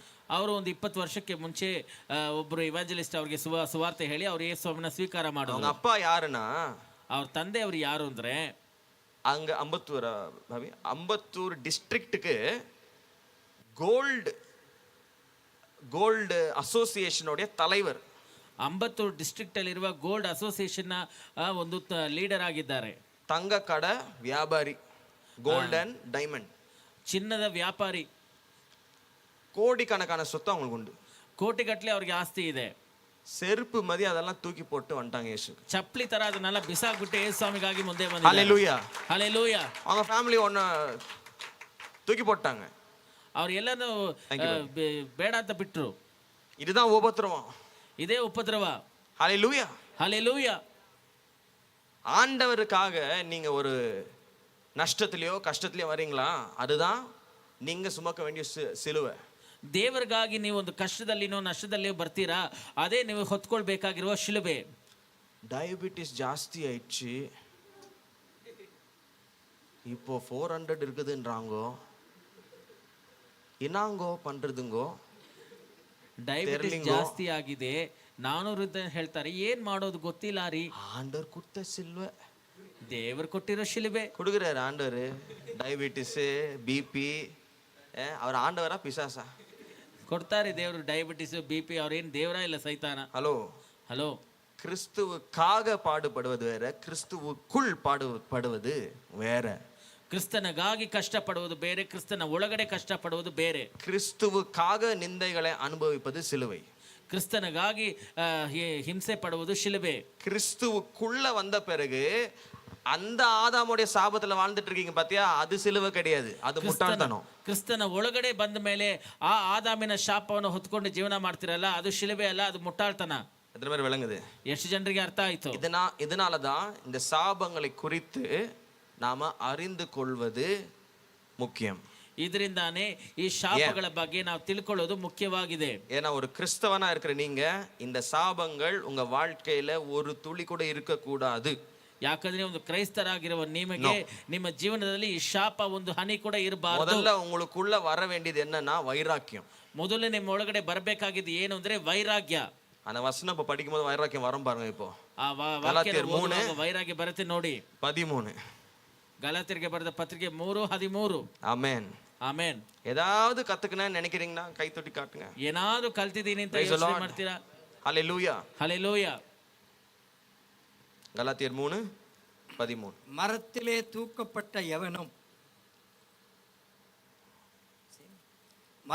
தூக்கப்பட்ட எவனும் சபிக்கப்பட்டவன் என்று எழுதியிருக்கிறபடி கிறிஸ்து நமக்காக சாபமாகி.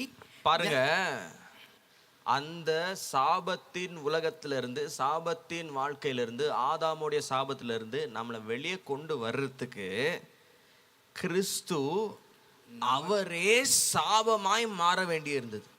ನೋಡಿ, ಆ ಶಾಪದ ಜೀವನದಿಂದ, ಆ ಶಾಪದ ಲೋಕದಿಂದ, ಆ ಆದಾಮನ ಹೊರಗಡೆ ಬರೋದಕ್ಕೆ ಕ್ರಿಸ್ತನೇ ಶಾಪವಾಗಬೇಕಾಗಿತ್ತು.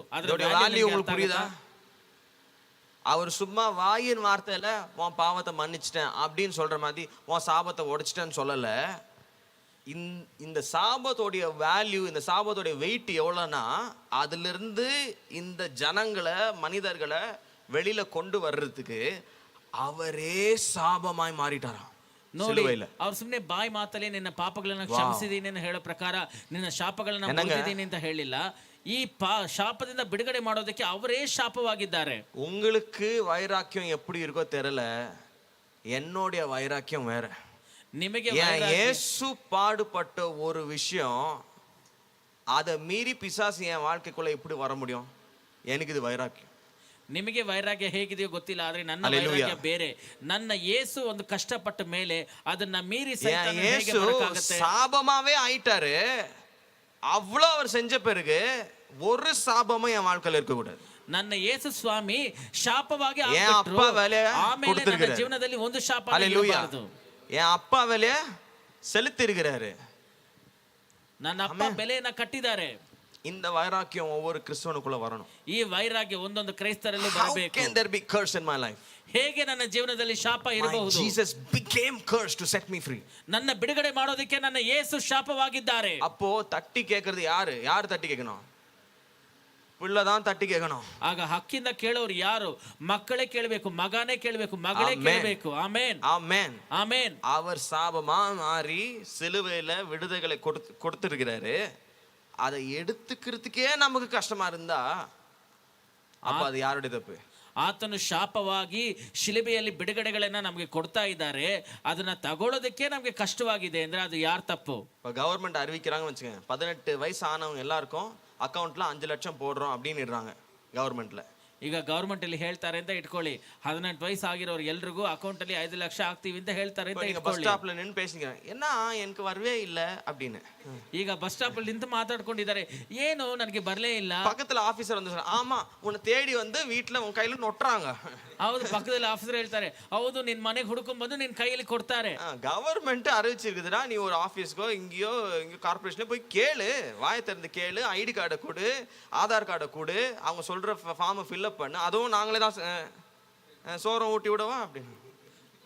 ಗವರ್ಮೆಂಟ್ ಆತರ ಹೇಳ್ತಾರೆ ಅಂದ್ರೆ ನೀನು ಹೋಗಿ ಆಫೀಸ್ಗೆ ಹೋಗಿ ಕೇಳು, ಆಧಾರ್ ಕಾರ್ಡ್ ಕೊಡು, ಐಡಿ ಕಾರ್ಡ್ ಕೊಡು, ಅಪ್ಪೋ. ಫಿಲ್ ಮಾಡು, ನಿನಗೇನ್ ನಾವೇ ಬಂದು ಊಟ ಮಾಡಿಸ್ಬೇಕಾ? இயேசு சாபமாவே மாறிட்டாரு. ಆಗ எதுக்கு? ಆಗ ಎದಕ್ಕೆ? ಯೇಸು ಸ್ವಾಮಿ ಶಾಪವಾಗಿ ಆಗ್ಬಿಟ್ರು. ಯಾಕೆ? நம்மள சாபங்கள்ல இருந்து வெளியே கொண்டு வர. ನಮ್ಮನ್ನ ಶಾಪದಿಂದ ಹೊರಗಡೆ Hallelujah. ಕರ್ಕೊಂಡ್ ಬರೋದಿಕ್ಕೆ. அப்ப விலை கிரியத்தை அவர் செலுத்திட்டாரு. எடுத்துக்கிறது யார் வேலை இப்போ? ಆಗ ಬೆಲೆಯನ್ನ ಆತನ ಕೊಟ್ಬಿಟ್ಟಿದ್ದಾರೆ, ಅದನ್ನ ತಗೊಳ್ಳೋದು ಯಾರ ಕೆಲಸ? நாம தான் எடுத்துக்கணும். ನಾವೇ ಅದನ್ನ ತಗೊಳ್ಬೇಕು. இந்த சிலுவை வந்துட்டு பெரிய இந்த இந்த இந்த பிக் பஜார் மாதிரி ஒரு பெரிய ஒரு வேர் ஹவுஸ் அது. ಈ ಶಿಲುಬೆ ಬಂದು ಒಂದು Amen. ದೊಡ್ಡ ಬಿಗ್ ಬಜಾರ್ ತರ, ಒಂದು ವೇರ್ ಹೌಸ್ ತರ. நல்லா கவனிங்க, சிலுவை வந்துட்டு எப்படி தெரியுமா? பெரிய பிக் பஜார் மாதிரி. ಶಿಲುಬೆ ಬಂದು ಹೇಗೆ ಗೊತ್ತಾ? ಒಂದು ದೊಡ್ಡ ಬಿಗ್ உங்க ಬಜಾರ್ ತರ. வாழ்க்கைக்கு தேவையான எல்லாத்தையும் அங்க வச்சிருக்கிறாரு. ನಿಮ್ಮ ಜೀವನಕ್ಕೆ ಬೇಕಾಗಿರುವ ಪ್ರತಿಯೊಂದು ಕಾರ್ಯವನ್ನು ಅಲ್ಲಿ ಇಟ್ಟಿದ್ದಾರೆ. போய் எடுத்துக்கிறதுக்கும் நம்ம ஆட்களுக்கு நோவுது. ಹೋಗಿ ತಗೊಳ್ಳೋದಕ್ಕೂ ನಮ್ಮ ಜನರಿಗೆ ಕಷ್ಟ. அதுவும் யாருன்னா வந்து வீட்டுல ஊட்டி விட்டீங்கன்னா கொஞ்சம் ஈஸியா இருக்கும் அப்படி. ಅದನ್ನೂ ಬಂದು ಯಾರಾದ್ರೂ ಮನೆಯಲ್ಲೇ ಕೊಟ್ಬಿಟ್ರೆ ಸ್ವಲ್ಪ ಚೆನ್ನಾಗಿರುತ್ತೆ. ஊட்டி விடுறோம், இந்த டைஜஸ்ட் ஆகிறதுக்கு வைத்தியம் பிசைஞ்சு விடுவா அப்படி. ನಾ ಬೇಕಾದ್ರೆ ಅನ್ನನೂ ತಿನ್ನಿಸ್ತೀವಿ, ಜೀರ್ಣ ಇಲ್ಲ, ಮಾಡೋದಕ್ಕೆ ಅದು ಪುಂಜಿ ಅದಕ್ಕೂ ಎತ್ತರವಾ. ಹೊಟ್ಟೆಯಲ್ಲಿ ಏನಾದ್ರು ಕೆಲಸ ಮಾಡೋಣವಾ? இப்படிதான் போயிட்டு இருக்குது. ಹೀಗೇನೆ ಹೋಗ್ತಾ ಇದೆ. ஹலோ, ஆவிக்குரிய மனக்கண்கள் திறக்கப்படட்டும். ಆತ್ಮಿಕ ಕಣ್ಣುಗಳು ತೆರೆಯಲ್ಪಡಲಿ. அல்லேலூயா. ಹಲ್ಲೆಲೂಯಾ. சத்தியத்தை அறிவீர்கள், சத்தியம் உங்களை விடுதலையாக்கும். ಸತ್ಯವನ್ನು ನೀವು ತಿಳ್ಕೊಳ್ತೀರಾ, ಸತ್ಯವು ನಿಮ್ಮನ್ನ ಬಿಡುಗಡೆ ಮಾಡುತ್ತದೆ. அப்போ சத்தியங்களை அறிந்து கொள்வதும் நம்ம வேலை. ಆಗ ಸತ್ಯಗಳನ್ನು ತಿಳ್ಕೊಳ್ಳೋದು ನಮ್ಮ ಕೆಲಸ. அநேக சத்தியங்களை இயேசு கிறிஸ்து நமக்கு வச்சிருக்கிறாரு. ಅನೇಕ ಸತ್ಯಗಳನ್ನ ಯೇಸು ಸ್ವಾಮಿ ನಮ್ಗೆ ಇಟ್ಟಿದ್ದಾರೆ. அதை நம்ம தான் எடுத்துக்கணும். ಅದನ್ನ ನಾವೇ ತಗೊಳ್ಬೇಕು. அந்த சத்தியங்களை எடுத்துக்கணும். ಆ ಸತ್ಯಗಳನ್ನ ತಗೊಳ್ಬೇಕು. அதை நம்ம விசுவாசிக்கணும். ಅದ್ರ ಮೇಲೆ ನಾವು ನಂಬಿಕೆ அந்த ಇಡಬೇಕು. சத்தியத்துல நம்ம வாழ தொடங்கணும். ಆ ಸತ್ಯದಲ್ಲಿ ಜೀವನ ಮಾಡಕ್ಕೆ ಪ್ರಾರಂಭಿಸಬೇಕು. நான் என்னுடைய வயசுல நான் இந்த சத்தியங்களை, இந்த வெளிப்பாடுகளை அறியும் போது இப்படிப்பட்ட முடிவுகளை நான் எடுத்தேன். ನಾನು ನನ್ನ ವಯಸ್ಸಲ್ಲಿ ಈ ಸತ್ಯಗಳನ್ನ, ಈ ಪ್ರಕಟಣೆಗಳನ್ನ ಹೊಂದುವಾಗ ಈ ತರ ತೀರ್ಮಾನಗಳನ್ನ ನಾನು ತಗೊಂಡೆ. ஹல்லேலூயா. ಹಲ್ಲೆಲೂಯಾ. அப்போ ஒரு கட்டத்துல ஒவ்வொரு கட்டத்துல வந்து ஒவ்வொரு வெளிப்பாடும் வரும்போதும் நான் ஒரு முடிவு எடுப்பேன். ஆண்டவரே, இந்த சத்தியம் தான் என் வாழ்க்கைக்கு வெளிச்சம். ಒಂದೊಂದು ಸಂದರ್ಭದಲ್ಲಿ ಒಂದೊಂದು ಪ್ರಕಟಣೆ ಬರುವಾಗ ನಾನು ಹೇಳ್ತಾನೆ, ದೇವರೇ ಈ ಸತ್ಯನೇ ನನ್ನ ಜೀವನಕ್ಕೆ ಒಂದು ಬೆಳಕಾಗಿದೆ. இன்னைக்கு நீங்க கொடுத்த இந்த வெளிப்பாடு தான் என் வாழ்க்கையில காரியங்களை செய்ய போகுதுன்னு விசுவாசத்துல ஜெபிப்பேன். ಇನ್ನು ಮೇಲೆ ನೀವು ಕೊಟ್ಟಿರೋ ಈ ಪ್ರಕಟಣೆನೇ ನನ್ನ ಜೀವನದಲ್ಲಿ ಕೆಲಸ ಮಾಡುತ್ತೆ ಎಂಬುದಾಗಿ ನಾನು ಪ್ರಾರ್ಥನೆ ಮಾಡ್ತೇನೆ. ஹல்லேலூயா. ಹಲ್ಲೆಲೂಯಾ. அப்போ அந்த இடத்துல ஒரு அற்புதம் நடக்கும். அந்த இடத்துல இருந்து ஒரு வித்தியாசமான கதவுகள் தேவன் திறந்து தருவார். ಆಗ ಅಲ್ಲಿ ಒಂದು ಅದ್ಭುತ ನಡೆಯುತ್ತೆ. ಅಲ್ಲಿಂದ ದೇವರು ಒಂದು ವ್ಯತ್ಯಾಸವಾದ ಬಾಗಿಲನ್ನು ತೆರೆದು ಕೊಡ್ತಾರೆ. ஒவ்வொரு கட்டத்திலையும் ஜெபிப்பேன், ஆண்டவர் வேதத்திலேருந்து ரகசியங்களை கொடுப்பாரு, வெளிப்பாடுகளை கொடுப்பாரு. அதை நான் எடுத்து பயன்படுத்தும் போது என் வாழ்க்கை அடுத்த கட்டத்துக்கு போகும். ಹಾಗೆ ಒಂದೊಂದು ಸಂದರ್ಭದಲ್ಲಿ ನಾನು ಪ್ರಾರ್ಥನೆ ಮಾಡ್ತೇನೆ, ದೇವರು ನನಗೆ ಪ್ರಕಟಣೆಗಳನ್ನು ಕೊಡ್ತಾರೆ, ವೇದವಾಕ್ಯದ ರಹಸ್ಯವನ್ನು ಹೇಳಿಕೊಡ್ತಾರೆ. ಅದನ್ನ ನಾನು ಉಪಯೋಗಿಸುವಾಗ ನನ್ನ ಜೀವನದಲ್ಲಿ ನಾನು ನೆಕ್ಸ್ಟ್ ಲೆವೆಲ್ಗೆ ಹೋಗ್ತೇನೆ.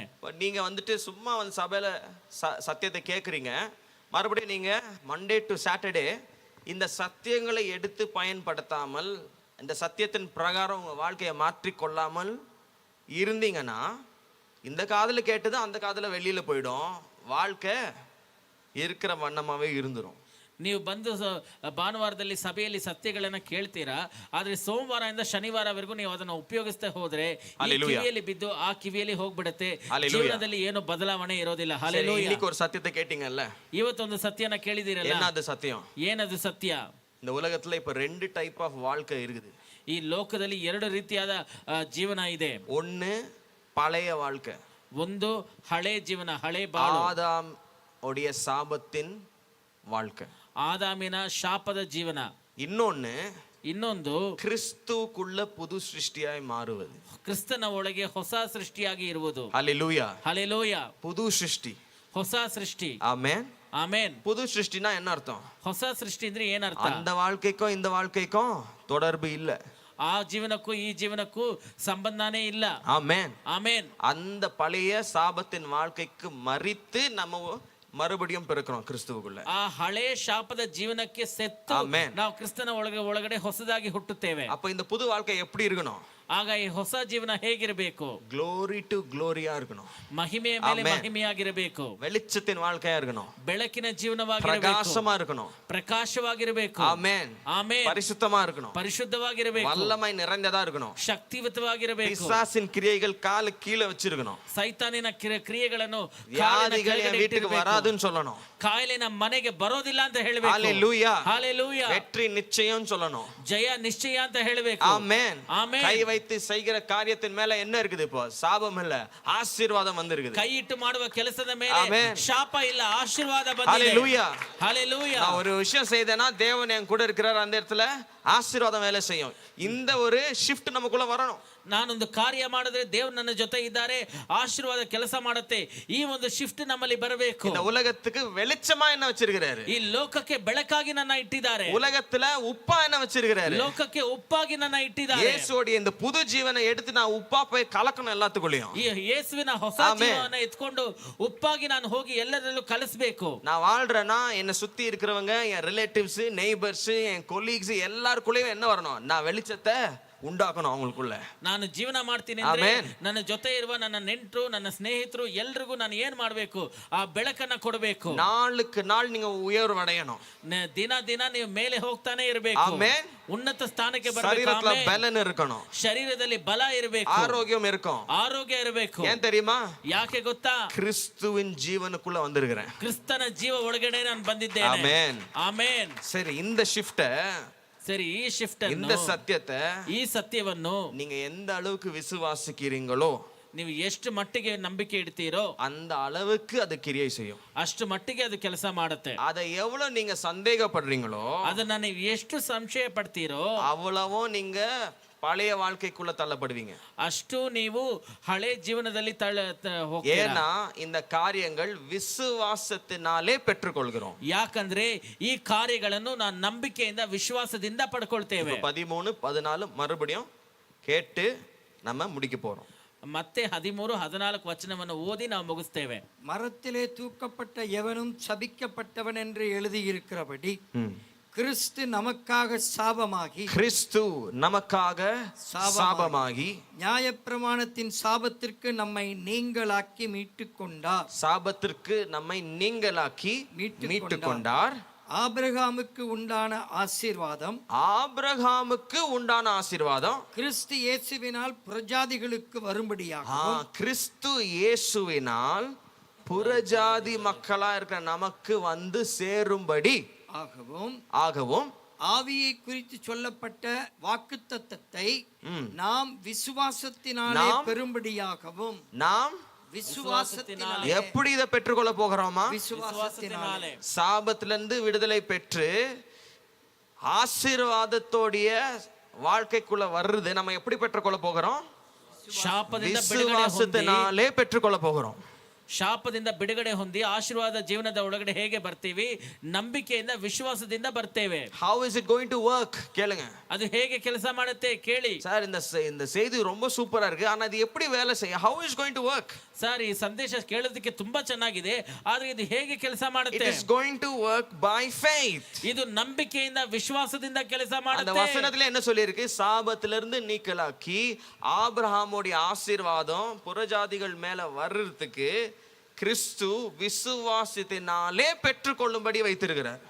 ಶಾಪದಿಂದ Hallelujah. ಬಿಡುಗಡೆ ಹೊಂದು ಆಶೀರ್ವಾದ ಬರೋದಕ್ಕೆ, Amen. ಅದು ಅನ್ಯ ಜನರ ಮೇಲೆ ಬರೋದಕ್ಕೆ Amen ಕ್ರಿಸ್ತನು சொல்லுங்க. ನಂಬಿಕೆಯಿಂದ ಇಟ್ಟಿದ್ದಾರೆ. Amen. ಆಮೆನ್. எப்படி ಹಲ್ಲೆಲೂಯಾ. இது வரப்போகுது? ಹೇಗೆ ಇದು ಬರುತ್ತೆ? நான் விசுவாசிக்க அது வந்துட்டே இருக்கும். நான் ನಂಬಿಕೆ ಇಡ್ತಾ ಅದು ಬರ್ತಾನೆ ಇರುತ್ತೆ. ஒரு மாடர்ன் ஒரு எக்ஸாம்பிள் கொடுக்குறேன். இப்போ உங்களுக்கு ஒரு போட்டோ அனுப்புறாங்க, யாரோ ஒரு வீடியோ அனுப்புறாங்கன்னு வச்சுக்கோங்க உங்க வாட்ஸ்அப்ல. ನಿಮ್ಗೆ ಒಂದು ಉದಾಹರಣೆ ಹೇಳ್ತೀನಿ. ನಿಮ್ ವಾಟ್ಸ್ಆಪ್ ಅಲ್ಲಿ ಯಾರೋ ಒಂದು ಫೋಟೋ நீங்க என்ன பண்ணுவீங்க? ಕಳಿಸ್ತಾರೆ ಅಂತ ಇಟ್ಕೊಳ್ಳಿ. அது தொட்டா என்ன ஆகும்? டவுன்லோட் ஆகும். ಅದೇನ್ ಮಾಡ್ತೀರಾ? ಅದನ್ನ ಮುಟ್ಟಿದ್ರೆ ಅದು ಡೌನ್ಲೋಡ್ ಆಗುತ್ತೆ. 1 2 3 4 5 அப்படியே போயிட்டே இருக்கும் 100% வர வரைக்கும். 1 2 3 4 ಅಂತ 100% ಬರೋವರೆಗೂ ಅದು ಹೋಗ್ತಾನೆ ಇರುತ್ತೆ. 99% இருந்தா ப்ளே ஆகுமா? ஆகாது இல்ல. 100% டவுன்லோட் ஆனாதான் ப்ளே ஆகும் இல்லையா? 100% ಡೌನ್ಲೋಡ್ ಆದ್ರೆ ತಾನೇ ಅದು ಪ್ಲೇ ಆಗುತ್ತೋ. அந்த மாதிரி தினந்தோறும் நீங்க இந்த சத்தியத்தை விசுவாசிக்கணும். ಅದೇ ಪ್ರಕಾರ ದಿನ ನೀವು ಈ ಸತ್ಯದ ಮೇಲೆ ನಂಬಿಕೆ அது ಇಡಬೇಕು. 100% உங்க ஆவிக்குள்ள டவுன்லோட் ஆகணும். ಅದು 100% என்னது? ನಿಮ್ಮ ಆತ್ಮದಲ್ಲಿ ಅದು அந்த ಡೌನ್ಲೋಡ್ சத்தியம். ಆಗಬೇಕು. ಏನದು ಆ ಸತ್ಯ? இன்னைக்கு இந்த சத்தியத்தை நீங்க காதுல கேட்டிருக்கீங்க. ಇವತ್ತು ಈ ಸತ್ಯವನ್ನ ನೀವು ಕಿವಿಯಲ್ಲಿ ಕೇಳಿದ್ದೀರಾ. தினந்தோறும் இது விசுவாசிக்கும் போது ದಿನ ನೀವು ಅದ್ರ ಮೇಲೆ ನಂಬಿಕೆ ಇಡುವಾಗ ஒரு நாள் 100% உங்க வாழ்க்கையில இந்த சத்தியம் டவுன்லோட் ஆயிடும். ಒಂದು ದಿನ 100% ನಿಮ್ಮ ಜೀವನದಲ್ಲಿ ಆ ಸತ್ಯ ஆமென். ಡೌನ್ಲೋಡ್ ಆಗ್ಬಿಡುತ್ತೆ. என் வாழ்க்கையில 10 வருஷத்துக்கு முன்னால டவுன்லோட் ஆன மாதிரி. ನನ್ನ ಜೀವನದಲ್ಲಿ 10 ವರ್ಷ ಹಿಂದೆ ಡೌನ್ಲೋಡ್ ಆದ ಹಾಗೆ. அதுக்கப்புறம் ஆசீர்வாதம் தான், ಅದಾದ ಮೇಲೆ ಆಶೀರ್ವಾದನೇ, வெற்றிகள் தான். ಜಯಾನೇ. ஹalleluya. ಹಲ್ಲೆಲೂಯಾ. என் கூட சண்டை போட்டு ನನ್ನ போலீஸ், ரவுடி, கோர்ட், கார்ப்பரேஷன் எல்லாரும் தோத்து போயிருக்காங்க. ನನ್ನ ಜೊತೆ ಜಗಳ ಮಾಡಿ police, court, Hallelujah. Rowdy, corporation ಎಲ್ಲರೂ ಸೋತೋಗಿದ್ದಾರೆ. கதைகளை நிறைய வாட்டி சொல்லிட்டேன், இப்போ எனக்கு சொல்லவே போர் அடிக்குது. ಈ ಕಥೆಗಳನ್ನ ಅನೇಕ ಸಾರಿ ಹೇಳಿದೀನಿ, ಇವಾಗ ಹೇಳೋದಕ್ಕೆ ಬೋರ್ ಆಗುತ್ತೆ. ஹalleluya. ಹಲ್ಲೆಲೂಯಾ. வியாதிகள், ಕಾಯಿಲೆಗಳು. டாக்டர் 5 வருஷத்துல செத்துருவேன்ட்டாங்க. ಡಾಕ್ಟರ್ಸ್ 5 ವರ್ಷದಲ್ಲಿ ಸಾಯ್ತೀಯ ಅಂತ ಹೇಳಿಬಿಟ್ರು. 2007ல 2007 அந்த டாக்டர் உயிரோட இருக்கிறாரான்னு தெரியல, நான் உயிரோட இருக்கிறேன். ಆ ಡಾಕ್ಟರ್ ಜೀವಂತವಾಗಿದ್ದಾನೆ ಅಂತ ಗೊತ್ತಿಲ್ಲ, ಆದ್ರೆ ನಾನ್ ಜೀವಂತವಾಗಿದ್ದೇನೆ. தலையில இருந்து கால் வரைக்கும் யோப போல வெடிச்சு இங்கெல்லாம் சீல் பிடிச்சு ரத்தமா ஒழுவிட்டு இருந்தது. ತಲೆಯಿಂದ ಕಾಲ್ವರೆಗೂ ಯೋಬನ ಹಾಗೆ ஒரு இடம் விடாம ರಕ್ತನು ಕೀವು ಬರ್ತಾ ಇತ್ತು. ஸ்கின் அழுகிட்டு இருந்தது. ಮಾಂಸವಾಗಿ ஒரே ராத்திரியில இயேசு சுகத்தை கொடுத்தார். ಒಂದೇ ರಾತ್ರಿಯಲ್ಲಿ ಯೇಸು ಸುಖವನ್ನು ಕೊಟ್ಟರು. ಆಮೆನ್. எவ்வளவு நாள் இருந்தது? ಎಷ್ಟು ದಿನ ಇತ್ತು? 8 வருஷம் அப்படி இருந்தது. 8 ವರ್ಷ ಹಾಗೆ ಇತ್ತು. என் சரீரம் அழுகிட்டு இருந்தது. ನನ್ನ ಶರೀರ ಕೊಳತೋಗ್ತಾ ಇತ್ತು. ஹalleluya. ஹalleluya. இந்த வெற்றிகளை என் வாழ்க்கை நான் நேருக்கு நேரா பார்த்திருக்கிறேன், அதுலயே வாழ்ந்துட்டு இருக்கிறேன். ನನ್ನ ಜೀವನದಲ್ಲಿ ಈ ಜಯವನ್ನು ನಾನು ನೇರವಾಗಿ ನೋಡಿದ್ದೇನೆ, ಅದರಲ್ಲಿ ಜೀವಿಸ್ತಾ ಇದ್ದೇನೆ. ಆಮೆನ್. தங்கத்துக்கு வெள்ளிக்கு என் வீட்டு அட்ரஸ் நல்லா தெரியும். ಚಿನ್ನಕ್ಕೆ ಬೆಳ್ಳಿಗೆ ನನ್ನ ಮನೆ ಅಡ್ರೆಸ್ ಚೆನ್ನಾಗಿ ಗೊತ್ತು. தடுக்கி விழுந்து என் காம்பவுண்ட் உள்ள வந்துரும். ಹಾಗೆ ಬಂದು ನನ್ನ ಕಾಂಪೌಂಡ್ ಅಲ್ಲಿ ಬೀಳುತ್ತೆ. ஹalleluya. ஹalleluya. என்ன சுத்தி இருக்கவங்க கேட்டு பாருங்க, சொல்லுவாங்க. ನನ್ನ ಅಕ್ಕಪಕ್ಕದಲ್ಲಿ ಇರೋನ ಕೇಳಿ ನೋಡಿ ಹೇಳ್ತಾರೆ. பணத்துக்கு என் வீட்டு அட்ரஸ் நல்லா தெரியும். ಹಣಕ್ಕೆ ನನ್ನ ಮನೆ ಅಡ್ರೆಸ್ ಚೆನ್ನಾಗಿ ಗೊತ್ತು. ஏன் தெரியுமா? ಯಾಕೆ ಗೊತ್ತಾ? அந்த ஆசீர்வாதத்தின் வாழ்க்கை ஆக்டிவேட் ஆயிடுச்சு எனக்குள்ள. ಆ ಆಶೀರ್ವಾದದ ಜೀವನ ನನ್ನೊಳಗಡೆ ಆಕ್ಟಿವೇಟ್ ಆಗ್ಬಿಡ್ತು. அது ஆக்டிவேட் ஆற வரைக்கும் நான் அதை தியானம் பண்ணிட்டே இருந்தேன். ಅದು ಆಕ್ಟಿವೇಟ್ ಆಗೋವರೆಗೂ ನಾನು ಅದ್ರ ಬಗ್ಗೆ ಧ್ಯಾನ ಮಾಡ್ತಾನೆ ಇದ್ದೆ. பகலும் இந்த வார்த்தையில நீ தியானம் செய்வாய் என்று இயேசு ஆண்டவர் சொன்னார் இல்லையா? ದೇವರು ಹೇಳಿದ್ರಲ್ಲ, ಹಗಲು ರಾತ್ರಿನೂ ಈ ವಾಕ್ಯದಲ್ಲಿ ನೀನು ಧ್ಯಾನವಾಗಿರು. இந்த வாக்கு தத்துவம் தேவனுடைய இந்த நியாய பிரமாணம் உன் வாயை விட்டு நீங்காத இருப்பதாக இரவும் பகலும் அதிலே தியானம் செய்வாய். ಈ ವಾಗ್ದಾನವು, ಈ ದೇವರ ನ್ಯಾಯ ಪ್ರಮಾಣದ ಪುಸ್ತಕವು ನಿನ್ನ ಬಾಯನ್ನು ಬಿಟ್ಟು ಅಗಲದೇ ಇರಲಿ, ಹಗಲು ರಾತ್ರಿ ಅದನ್ನ ನೀನು ಧ್ಯಾನಿಸುತ್ತಾ ಇರು. பைத்தியக்காரன போல இந்த சத்தியங்களை நான் இரவும் பகலும் தியானிச்சேன். ಒಂದು ಹುಚ್ಚನ ಹಾಗೆ ಈ ಸತ್ಯಗಳನ್ನು ಹಗಲು ರಾತ್ರಿ ನಾನು ಧ್ಯಾನಿಸಿದ್ದೇನೆ. வேலை செய்யும்போது அதை பத்தி யோசிப்பேன். ಕೆಲಸ ಮಾಡುವಾಗ ಅದ್ರ ಬಗ್ಗೆ ಯೋಚನೆ ಮಾಡ್ತೇನೆ. பஸ்ல போகும்போது யோசிப்பேன். ಬಸ್ಸಲ್ಲಿ ಹೋಗುವಾಗ ಅದ್ರ ಬಗ್ಗೆ ಯೋಚನೆ ಮಾಡ್ತೇನೆ. சந்திக்கும் போது யோசிப்பேன். ಯಾರನ್ನಾದ್ರೂ ಭೇಟಿ ಮಾಡುವಾಗ எங்கயாவது ಯೋಚನೆ வெயிட் ಮಾಡ್ತಾ பண்ணிட்டு இருக்கும்போது யோசிப்பேன். ಎಲ್ಲಾದ್ರೂ ಕಾಯ್ತಾ ಇರುವಾಗ ಯೋಚನೆ ಮಾಡ್ತಾ டாய்லெட் ಇರ್ತೇನೆ. போகும்போது இதுதான் யோசிப்பேன். ಟಾಯ್ಲೆಟ್ ಅಲ್ಲಿ ಹೋದಾಗ್ಲೂ ಇದ್ರ ಬಗ್ಗೆನೇ ಯೋಚನೆ நான் ಮಾಡ್ತೇನೆ. சாபத்துக்கு கீழே இல்ல, ನಾನು ಶಾಪದ ಕೆಳಗಡೆ நான் ಇಲ್ಲ, கிறிஸ்துவுக்குள்ள வந்துட்டேன். ನಾನು ಕ್ರಿಸ್ತನ ಒಳಗಡೆ ಬಂದಿದ್ದೇನೆ. ஆசீர்வாதம் என் வாழ்க்கையில ஆக்டிவேட் ஆயிடுச்சு. ಆಶೀರ್ವಾದ ನನ್ನ ಜೀವನದಲ್ಲಿ ಕೆಲಸ ಮಾಡ್ತಾ சொல்லிட்டே ಇದೆ. இருப்பேன், சொல்லிட்டே ಹೇಳ್ತಾನೆ இருப்பேன், ಇರ್ತೀನಿ, தியானம் பண்ணிட்டே இருப்பேன், விசுவாசிட்டே இருப்பேன். ಮಾಡ್ತಾನೆ ಇರ್ತೀನಿ. பாருங்க, ஒரு வருஷம் ಇರ್ತೀನಿ. 2 வருஷத்துல மாற்றங்கள் வரல. ನೋಡಿ 1 ವರ್ಷ 2 ವರ್ಷದಲ್ಲಿ ಬದಲಾವಣೆ ಬರ್ಲಿಲ್ಲ. ஆனா இப்ப திரும்பி பார்த்தா மாற்றம் மலை மாதிரி இருக்குது. ಆದ್ರೆ ಇವಾಗ ಹಿಂದೆ ತಿರುಗಿ ನೋಡಿದ್ರೆ Amen. ಬದಲಾವಣೆ ಬೆಟ್ಟ ತರ ಇದೆ. அதனால இன்னைக்கு பிரச்சனைகள் வரல நான் சொல்லல. ಅದರಿಂದ ಇವತ್ತು ಸಮಸ್ಯೆಗಳು ಬರ್ಲಿಲ್ಲ ಅಂತ ನಾನು ಹೇಳಲಿಲ್ಲ. அது ஆண்டவர் சொன்ன மாதிரி வாசல் வழியா வராது இல்லையா, எங்கிருந்தோ நுழைய பார்க்கும். ಅದು ಯೇಸುಸ್ವಾಮಿ ಹೇಳಿದ ಪ್ರಕಾರ ಬಾಗಿಲಲ್ಲಿ ಬರೋದಿಲ್ಲ, ಬೇರೆ ದಾರಿಯಿಂದ ಬರಕ್ಕೆ ನೋಡುತ್ತೆ. கோவிட் டைம்ல கோவிட் வந்துருச்சு. ಕೋವಿಡ್ ಟೈಮಲ್ಲಿ ಕೋವಿಡ್ ಬಂತು. அதோ 2வது வேரியன்ட், டெல்டா வேரியன்ட். ಅದು 2ನೇ ವೇರಿಯಂಟ್, ಡೆಲ್ಟಾ. வாலிபர்கள்லாம் செத்து விழுந்துட்டு இருந்தாங்க. ಯವನಸ್ಥರುಗಳೆಲ್ಲ ಸಾಯ್ತಾ ಇದ್ರು. பார்த்தா எனக்கு வந்துருச்சு. ಆದ್ರೆ ನನಗೂ ಬಂದ್ಬಿಡ್ತು. 11 நாள் ஹை ஃபீவர். 11 ದಿನ ಭಯಂಕರವಾದ ಜ್ವರ. எனக்கு அந்த ஒரு நினைவே வரல இது கோவிடா இருக்கும் அப்படின்ட்டு. ಇದು ಕೋವಿಡ್ ಆಗಿರುತ್ತೆ ಅನ್ನೋ ಒಂದು ಯೋಚನೆನೇ ನನಗೆ ಬರಲಿಲ್ಲ. ஃபீவர்னா ஃபீவர், டோலோ சாப்பிட்டு தூங்கிட்டு இருந்தேன். ಜ್ವರ ಅಂದ್ರೆ ಜ್ವರ, ಡೋಲೋ ತಿಂದು கடைசியில நியூஸ்ல மரணங்கள் அதிகரிக்குது. ಕೊನೆಯದಾಗಿ ಸುದ್ದಿ ನೋಡುವಾಗ ಮರಣಗಳು ಹೆಚ್ಚಾಗಿದೆ. ஒரு டாக்டர் கிட்ட போகும்போது அவர் சொன்னார், இல்ல நீங்க ஒரு டெஸ்ட் எடுத்துருங்க. நாங்க டெஸ்ட் எடுத்தா பாசிட்டிவ் வந்துருச்சு. ಒಂದು ಡಾಕ್ಟರ್ ಹತ್ರ ಹೋದಾಗ ಅವ್ರು ಹೇಳಿದ್ರೆ ನೀವು ಟೆಸ್ಟ್ ತಗೊಳ್ಳಿ ಅಂತ ಟೆಸ್ಟ್ ನೋಡಿದ್ರೆ ಪಾಸಿಟಿವ್ ಆಗಿ ಬಂತು. அந்த SMS வரும் இல்லையா, BBMP ல இருந்து, கார்ப்பரேஷன்ல வருது எனக்கு. BBMP ಇಂದ SMS tested positive, do you need hospitalization, do you need a hospital bed, ஃபுல்லா வருது. அது உடனே ஒரு ஃபோன் கால் வேற வரும் பின்னாடியே. ನಿಮ್ಗೆ ಹಾಸ್ಪಿಟಲ್ ಬೇಕಾ, ಬೆಡ್ ಬೇಕಾ ಅಂತ ಮೆಸೇಜ್ ಬಂದಿದೆ, ಅದ್ರ ಹಿಂದ್ಗಡೆನೆ ಫೋನ್ ಕಾಲ್ ಬರುತ್ತೆ. என்னென்னமோ சொல்றாங்க, பயப்படாதீங்க, கீழே உட்காந்துக்கங்க, தலை சுத்துதா, are you okay, can we talk அப்படின்னாலும் கேட்டாங்க. என்னடா இது பிரசவத்துக்கு வந்த மாதிரி கேட்குறாங்க அப்படின்னு. ಅವ್ರು ಕೇಳಿದ್ರಿ, ನಿಮ್ಗೆ ಭಯಪಡಬೇಡಿ, ನಿಮ್ಗೆ ಏನು ತಲೆ ಸುತ್ತುತ್ತಾ, ನಾವು ಮಾತಾಡ್ಬೋದು ಅಂತೆಲ್ಲ ಕೇಳ್ತಾರೆ. எல்லாம் கேட்டேன். ಎಲ್ಲ ಕೇಳಿದ್ರಿ. லைட்டா எனக்குள்ள ஒரு மரண பயம் வந்துச்சு. ನನ್ನೊಳಗಡೆ ಒಂದು ಚಿಕ್ಕದಾಗಿ ಒಂದು ಮರಣ ಭಯ ಬಂತು. ஹார்ட் பீட் அதிகமாச்சு. ಹೃದಯ ಹಾಗೆ ಒಡ್ಕೊಳ್ತು. ஒரு மாம்சத்துல இருக்கிற பயம் தானே, ஐயோ நமக்கும் வந்துருச்சா அப்படின்னு. என்ன பண்ண, நேரா மேல என் ரூமுக்குள்ள போனேன். இவ்வளவு நடந்தது என் மனைவி கூட சொல்லல, அவங்க கிச்சன்ல சமைச்சிட்டு இருக்காங்க. குவைட்டா மேல ரூமுக்குள்ள போயிட்டேன். ನೇರವಾಗಿ ನನ್ನ ರೂಮ್ ಒಳಗಡೆ ಹೋದೆ. ಅವರು ನಮ್ಮ ಪತ್ನಿ ಅವರು ಅಡಿಗೆ ಮಾಡ್ತದೆ, ಅವ್ರ ಹತ್ರ ಕೂಡ ನಾನು ಒಂದು ಮಾತು அந்த ஃபோன் மெசேஜ் அப்படி வைக்கிறேன், எனக்கு வேர்த்து ஊத்துது, லைட்டா பயம். ಆ ಫೋನ್ ಮೆಸೇಜ್ ಇಡ್ತೀನಿ, ನನಗೆ ಹಾಗೆ ಬೇವ್ರು ಸುರಿತಾ ಇದೆ. கொஞ்சம் என்ன பண்ண, ಏನ್ ಮಾಡಿದೆ, cool down cool down cool down cool down அப்படின்ட்டு என்னையே கூல் டவுன் பண்ணி, இருப்பா பயப்படாத, உன் கண்ணில் மரண பீதி தெரியுது, இருந்தாலும் கொஞ்சம் எலும்பி ஜெபிடா ராஜா அப்படி என்னையே தேற்றிக்கொண்டு 5 நிமிஷம் கொஞ்சம் ரிலாக்ஸ் பண்ணிட்டு அந்த அறையில் நடந்து அந்நிய பாஷையில் பேசி ஜெபிக்க ஆரம்பித்தேன். ಒಂದು 5 ನಿಮಿಷ ನಾನು ರಿಲ್ಯಾಕ್ಸ್ ಮಾಡಿ ಆ ರೂಮಲ್ಲಿ ನಾನು ಅನ್ಯ ಭಾಷೆಯಲ್ಲಿ ಪ್ರಾರ್ಥನೆ ಮಾಡೋಕ್ಕೆ ಶುರು ಮಾಡಿದೆ. வியாதி மரணம் என் வீட்டுக்கு வர முடியாது. ಕಾಯಿಲೆ ಮರಣ ನನ್ನ ಮನೆಗೆ ಬರಕ್ಕಾಗೋದಿಲ್ಲ. ஏன்னா சாபத்து கீழே நான் இல்லை, ಯಾಕಂದ್ರೆ ಶಾಪದ ಕೆಳಗಡೆ ನಾನು ಇಲ್ಲ, ஜீவனுக்குள்ள வந்திருக்கிறேன். ಜೀವನ ಒಳಗಡೆ ಬಂದಿದ್ದೇನೆ. இயேசு கிறிஸ்துவின் பரிபூர்ண ஜீவன் எனக்கு கொடுக்கப்பட்டிருக்கு. ಯೇಸು ಕ್ರಿಸ್ತನ ಪರಿಪೂರ್ಣವಾದ ಜೀವ ನನಗೆ ಕೊಡಲ್ಪಟ್ಟಿದೆ. நித்திய ஜீவன் எனக்கு உண்டு. ನಿತ್ಯ ಜೀವ ನನಗಿದೆ. அந்த ரிப்போர்ட்டை பார்த்து 20 நிமிஷம் பேசினேன். ಆ ರಿಪೋರ್ಟ್ ಅನ್ನ ನೋಡಿ 20 ನಿಮಿಷ ಮಾತಾಡಿದೆ. Karama shaga riba ruka tagara mi andruko, in the name of Jesus I cancel this report. ಯೇಸುವಿನ ನಾಮದಲ್ಲಿ ಈ ರಿಪೋರ್ಟ್ ಅನ್ನು ನಾನು ಕ್ಯಾನ್ಸಲ್ I cancel ಮಾಡ್ತಾ this report. ಈ ರಿಪೋರ್ಟ್ ಅನ್ನು ಕ್ಯಾನ್ಸಲ್ I ಮಾಡ್ತಾ send ಇದ್ದೇನೆ. you back to hell ನಿನ್ನ ನರಕಕ್ಕೆ ನಾನು ಮತ್ತೆ ಕಳಿಸ್ತಾ in the ಇದ್ದೇನೆ. name of Jesus. ಯೇಸುವಿನ ನಾಮದಲ್ಲಿ ஜெபிக்கிறேன். ಪ್ರಾರ್ಥನೆ ಮಾಡ್ತೀನಿ. 5 நிமிஷம் விட்டு பார்த்தா பயமாகுது. 5 ನಿಮಿಷ ಬಿಟ್ಟು ನೋಡಿದ್ರೆ ಭಯ ಆಗ್ತಾ ಇದೆ. இன்னும் ஜெபிச்சேன். ಇನ್ನ ಪ್ರಾರ್ಥನೆ ಮಾಡಿದೆ. 18 நிமிஷம் 20 நிமிஷம் ஆச்சு. 18-20 ನಿಮಿಷ ಆಯ್ತು. 20 நிமிஷம் ஜெபிக்கிறேன். 20 ನಿಮಿಷ ಪ್ರಾರ್ಥನೆ ಮಾಡ್ತೀನಿ. அதுக்கப்புறம் எனக்குள்ள ஒரு விசுவாசம் வந்துருச்சு. ಆಮೇಲೆ ನನ್ನ ಒಳಗಡೆ ಒಂದು ನಂಬಿಕೆ, ವಿಶ್ವಾಸ ಬಂತು. என் ஆவிக்குரிய என்னோட இருதயத்துல ஒரு வெளிச்சம் வந்துச்சு. It is finished. ನನ್ನ ಆತ್ಮದಲ್ಲಿ, ನನ್ನ ಹೃದಯದಲ್ಲಿ ಒಂದು ಬೆಳಕು ಬಂತು, ಅದು ಮುಗೀತು. அந்த ஒரு ஆவியானவர் ஒரு சிக்னல் கொடுக்கற வரைக்கும் என்ன பண்ண, ஜெபிச்சுட்டே இருந்தேன். ಆ ಪರಿಶುದ್ಧಾತ್ಮನು ಆ ಸಿಗ್ನಲ್ ಕೊಡೋವರೆಗೂ ನಾನು ಏನ್ ಮಾಡ್ತಾ ಇದ್ದೆ, ಪ್ರಾರ್ಥನೆ ಮಾಡ್ತಾನೆ ಇದ್ದೆ. அப்போ என் இருதயத்துக்குள்ள ஒரு வெளிச்சம் வந்துச்சு, முடிஞ்சிச்சுடா இது, ಆಗ ನನ್ನ ಹೃದಯದಲ್ಲಿ ಒಂದು செத்தாண்டா ಬೆಳಕು கோவிட் ಮುಗೀತು அப்படின்னு ஒரு சத்தம் வந்தது, உள்ள கேட்டுச்சு. ಅಷ್ಟೇ ಆ ಕೋವಿಡ್ ಸೆತ್ತೋಗ್ಬಿಟ್ಟ ಅನ್ನೋದಾಗಿ ಒಂದು அந்த ಶಬ್ದ ಒಳಗಡೆ நிச்சயம் வந்த ಕೇಳಿಸ್ತು. பிறகு கீழே இறங்கி வந்தேன். ಆ ಒಂದು ನಿಶ್ಚಯ ಬಂದ ಮೇಲೆ ಕೆಳಗಡೆ ಇಳಿದು ಬಂದೆ. மனைவி கிச்சன்ல இருந்தாங்க, மொல்லமா சொன்னேன், அம்மா இந்த மாதிரி ஒரு மெசேஜ் வந்துச்சு. ನಮ್ಮ ಪತ್ನಿಯವ್ರ ಕಿಚನ್ ಅಲ್ಲಿ ಇದ್ರು, ಮೆತ್ತಿಗೆ ಅವ್ರ ಹತ್ರ ಹೇಳಿದೆ, ಈ ತರ ಒಂದು ಮೆಸೇಜ್ ಬಂತು. அவங்களும் யாரு, டைகர் ஆஃப் ஃபெய்த். ಅವರು ಯಾರು ನಂಬಿಕೆಯಲ್ಲಿ அதை ಹುಲಿ லைட்டா பார்த்துட்டு இதெல்லாம் ஒண்ணும் இல்லை அப்படின்ட்டாங்க. ಅದನ್ನ ನೋಡ್ಬಿಟ್ಟು ಅವ್ರು ಹೇಳಿದ್ರು ಇದೆಲ್ಲ ಏನೂ ಇಲ್ಲ ಅಂತ ಹೇಳ್ಬಿಟ್ರು. உனக்கு எதுனா வேணுமாப்பா அப்படின்னுச்சு. ನಿಮ್ಗೆ ಏನಾದ್ರು ಬೇಕಾ ಅಂತ ಕೇಳಿದ್ರು. இல்லம்மா ஜெபிச்சிட்டேன் ನಾನು அப்படின்னேன். ಇಲ್ಲ ನಾನು ಪ್ರಾರ್ಥನೆ ಮಾಡ್ಬಿಟ್ಟೆ ಅಂತ ಹೇಳಿದೆ. ஜெபிச்சிட்டல முடிஞ்சிச்சு அப்படின்னு. ಪ್ರಾರ್ಥನೆ ಮಾಡ್ಬಿಟ್ರಲ್ಲ ಮುಗೀತು. ஓகே நான் சொன்னேன் அந்த டெஸ்ட் எடுத்தான்ல அவனை மறுபடியும் கூப்பிடு அப்படின்னு. ನಾನು ಹೇಳಿದೆ ಆ ಟೆಸ್ಟ್ನ ಮಾಡಿದ್ರಲ್ಲ ಅವ್ರನ್ನ ಮತ್ತೆ ಕರಿ. ஓகே உடனே கால் பண்ணிடுச்சு. ತಕ್ಷಣ ಕಾಲ್ ಮಾಡಿದ್ರು.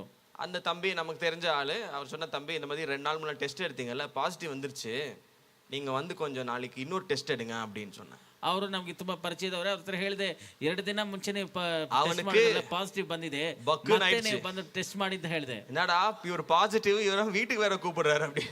ಅವನಿಗೆ ಭಯ ಆಗ್ಬಿಡ್ತು, ಏನು ಇವನ್ ಪಾಸಿಟಿವ್ ಇವ್ರ ಮನೆಗೆ ಬೇರೆ ಕರೀತಾರಲ್ಲ. அவன் சொன்னா சார் இப்போ வந்துட்டு எல்லாருக்குமே பாசிட்டிவ்னு வந்துனுக்குது சார், நீங்க சும்மா நீங்க எவ்வளவு டெஸ்ட் பண்ணாலும் அது எவ்வளவு சொன்னாங்க 18 நாளுக்கு ஹீல் ஆனா கூட பாசிட்டிவ் தான் காட்டிட்டே இருக்கும், நீங்க ஒரு மாசத்துக்கு அப்புறம் எடுங்க அப்பதான் நெகட்டிவ் எதுனா வரும் அப்படின்னு 21 days. ಅವ್ರು ಹೇಳಿದ್ರು ಸರ್ ಎಲ್ರಿಗೂ ಇದು ಪಾಸಿಟಿವ್ ಅಂತ ತೋರಿಸ್ತಾ ಇದೆ, ನೀವು ಎಷ್ಟು ಟೆಸ್ಟ್ ಮಾಡಿದ್ರೇನೋ 21 ದಿವಸಕ್ಕೆ ಅದು ಪಾಸಿಟಿವ್ ಅಂತಾನೆ ಕಾಣಿಸುತ್ತೆ, ನೀವು 1 ತಿಂಗಳು ಬಿಟ್ಟು ಮಾಡಿ ಆಮೇಲೆ ಅದು ವಾಸಿ ಆಗ್ಬೋದು ಅಂತ. எனக்கு சும்மா பாசிட்டிவ் வரல, 11 நாள் ஹை ஃபீவர் இருந்தது. ಆದ್ರೆ ನನಗೆ ಸುಮ್ಮನೆ ಪಾಸಿಟಿವ್ ಬರಲಿಲ್ಲ, 11 ದಿನ ಹೈ ಫೀವರ್ ಇತ್ತು. டேஸ்ட் ஸ்மெல்லிங் போயிடுச்சு. ಆ ರುಚಿ ನೋಡೋದು, ಆ ವಾಸನೆ, ಅದು கோவிடோடைய எல்லா சிம்டம்ஸும் எனக்கு இருந்துச்சு. ಕೋವಿಡಿನ ಎಲ್ಲ ಸಿಂಪ್ಟಮ್ಸ್ ನನಗೆ ಇತ್ತು. நல்லா தெரியும் அதுதான் இது பூச்சி தான் வந்திருக்குன்னு தெரியும். ಚೆನ್ನಾಗಿ ಗೊತ್ತು ಅದೇ ಇದು. பூச்சி நம்மள கடிச்சிருக்குன்னு தெரியும். ಆ ಹುಳ ಕಚ್ಚಿದೆ ಅಂತ ಗೊತ್ತು. ஆனா என்ன பண்ணோம், அது ஜெபிச்சாச்சு. அந்த பிரதர்ட்ட சொன்னா, அவர் ரொம்ப க்ளோஸா இருக்கிறவர், எங்க மம்மிக்கு டெஸ்ட் எடுக்க அடிக்கடி வருவார் வீட்டுக்கு. நான் சொன்னேன் ಅಪ್ಪ உனக்கு வேணா நான் டபுள் சார்ஜ் தரேன் வீட்டுக்கு வா. ಏನ್ ಸರ್ ಹಿಂಗೆ ಹೇಳ್ತೀರಾ, ಸರಿ ನಿಮ್ಮ ಆಸೆಗೋಸ್ಕರ ಬರ್ತೀನಿ ಬಿಡಿ அப்படின்ட்டு வந்துட்டான். அடுத்த நாள் ಹಾಗೆ ಅವ್ರು ಮಾರನೇ ದಿವಸ ಬಂದ್ರು. வந்தார் வீட்டுக்கு, டெஸ்ட் கொடுத்தேன். ಬಂದ್ರು ಮನೆಗೆ, ಟೆಸ್ಟ್ ಅನ್ನ ಕೊಟ್ಟೆ. Sir please don't feel bad, இது பாசிட்டிவா தான் வரும், நீங்க 1 month விட்டு எடுங்க, நான் வந்து எடுத்து கொடுக்குறேன் உங்களுக்கு. சரிங்க நீங்க இது என்ன சொல்லுங்க அப்படின்னா. போனாரு, டெஸ்ட்டை செக் பண்ணாரு, நெகட்டிவ். ಹೋದ್ರು, ಟೆಸ್ಟ್ ಮಾಡಿದ್ದಾರೆ, ಅದು ನೆಗೆಟಿವ್ ಆಗಿ ಬಂದಿದೆ. ஏன் தெரியுமா, ಯಾಕೆ ಗೊತ್ತಾ, இந்த சாபத்தை வெளியே தள்ளுறது ஏன் வேலை. ಈ ಶಾಪವನ್ನು ಹೊರಗಡೆ ತಳ್ಳೋದು ನನ್ನ ಕೆಲಸ.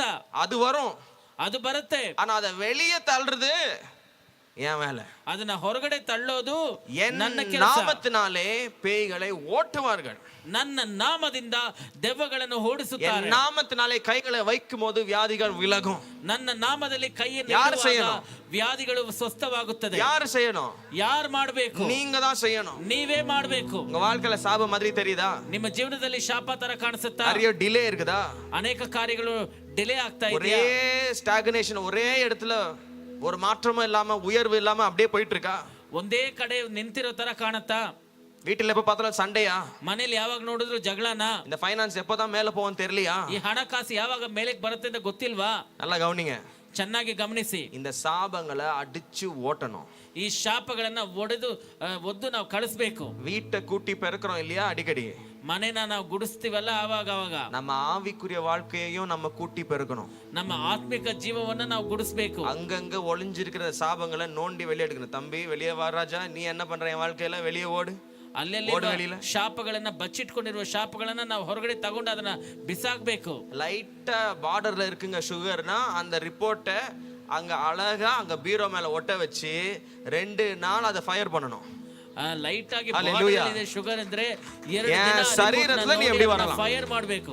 என் சரீரத்துல நீ எப்படி வரலாம், ನನ್ನ ಶರೀರದಲ್ಲಿ ನೀನು ಹೇಗೆ ಬರಬಹುದು, இயேசுவின் நாமத்தினால உன்னை மாத்துறேன். ಯೇಸುವಿನ ನಾಮದಲ್ಲಿ ನಿನ್ನ வெளியேறு பிசாசே, ಹೊರಗಡೆ ಹೋಗು ಸೈತಾನೆ. ஹalleluya, ஹalleluya. உங்க வாழ்க்கைய நீங்க விசுவாசத்தினாலே மாற்ற வேண்டும். ನಿಮ್ಮ ಜೀವನವನ್ನ ನೀವು ನಂಬಿಕೆಯಿಂದ ಬದಲಾಯಿಸಬೇಕು. இந்த சத்தியத்தை எடுத்து உங்க வாழ்க்கைக்குள்ள நீங்க விதைக்கணும். ಈ ಸತ್ಯವನ್ನ ತಗೊಂಡು ನಿಮ್ಮ ಜೀವನದಲ್ಲಿ ನೀವು ಬಿತ್ತನೆ ಮಾಡಬೇಕು. நல்ல அழகான மாமர கொட்டையை எடுத்துட்டு வந்து உங்க வீட்டு பின்னாடி வச்சு வளர்த்தா அழகா ஒரு நாள் கனி கொடுக்கும் இல்லையா, அந்த மாதிரி இந்த வசனத்தின் சத்தியங்களை எடுத்து உங்க வாழ்க்கைக்குள்ள நீங்க தான் விதைக்கணும். ನೋಡಿ, ಚೆನ್ನಾಗಿ ಒಂದು ಮಾವಿನ ಹಣ್ಣಿನ ಬೀಜವನ್ನು ನಿಮ್ಮ ತೋಟದಲ್ಲಿ ಇಟ್ಟರೆ ಅದು ಒಳ್ಳೆ ಒಂದು ಫಲ ಕೊಡುತ್ತಲ್ವಾ? ಅದೇ ಪ್ರಕಾರವಾಗಿ ಈ ಸತ್ಯವನ್ನ ನಿಮ್ಮ ಜೀವನದಲ್ಲಿ ನೀವೇ ಬಿತ್ತನೆ ಮಾಡಬೇಕು. எடுத்து இன்னைக்கு விதைங்க உங்க இருதயத்துல.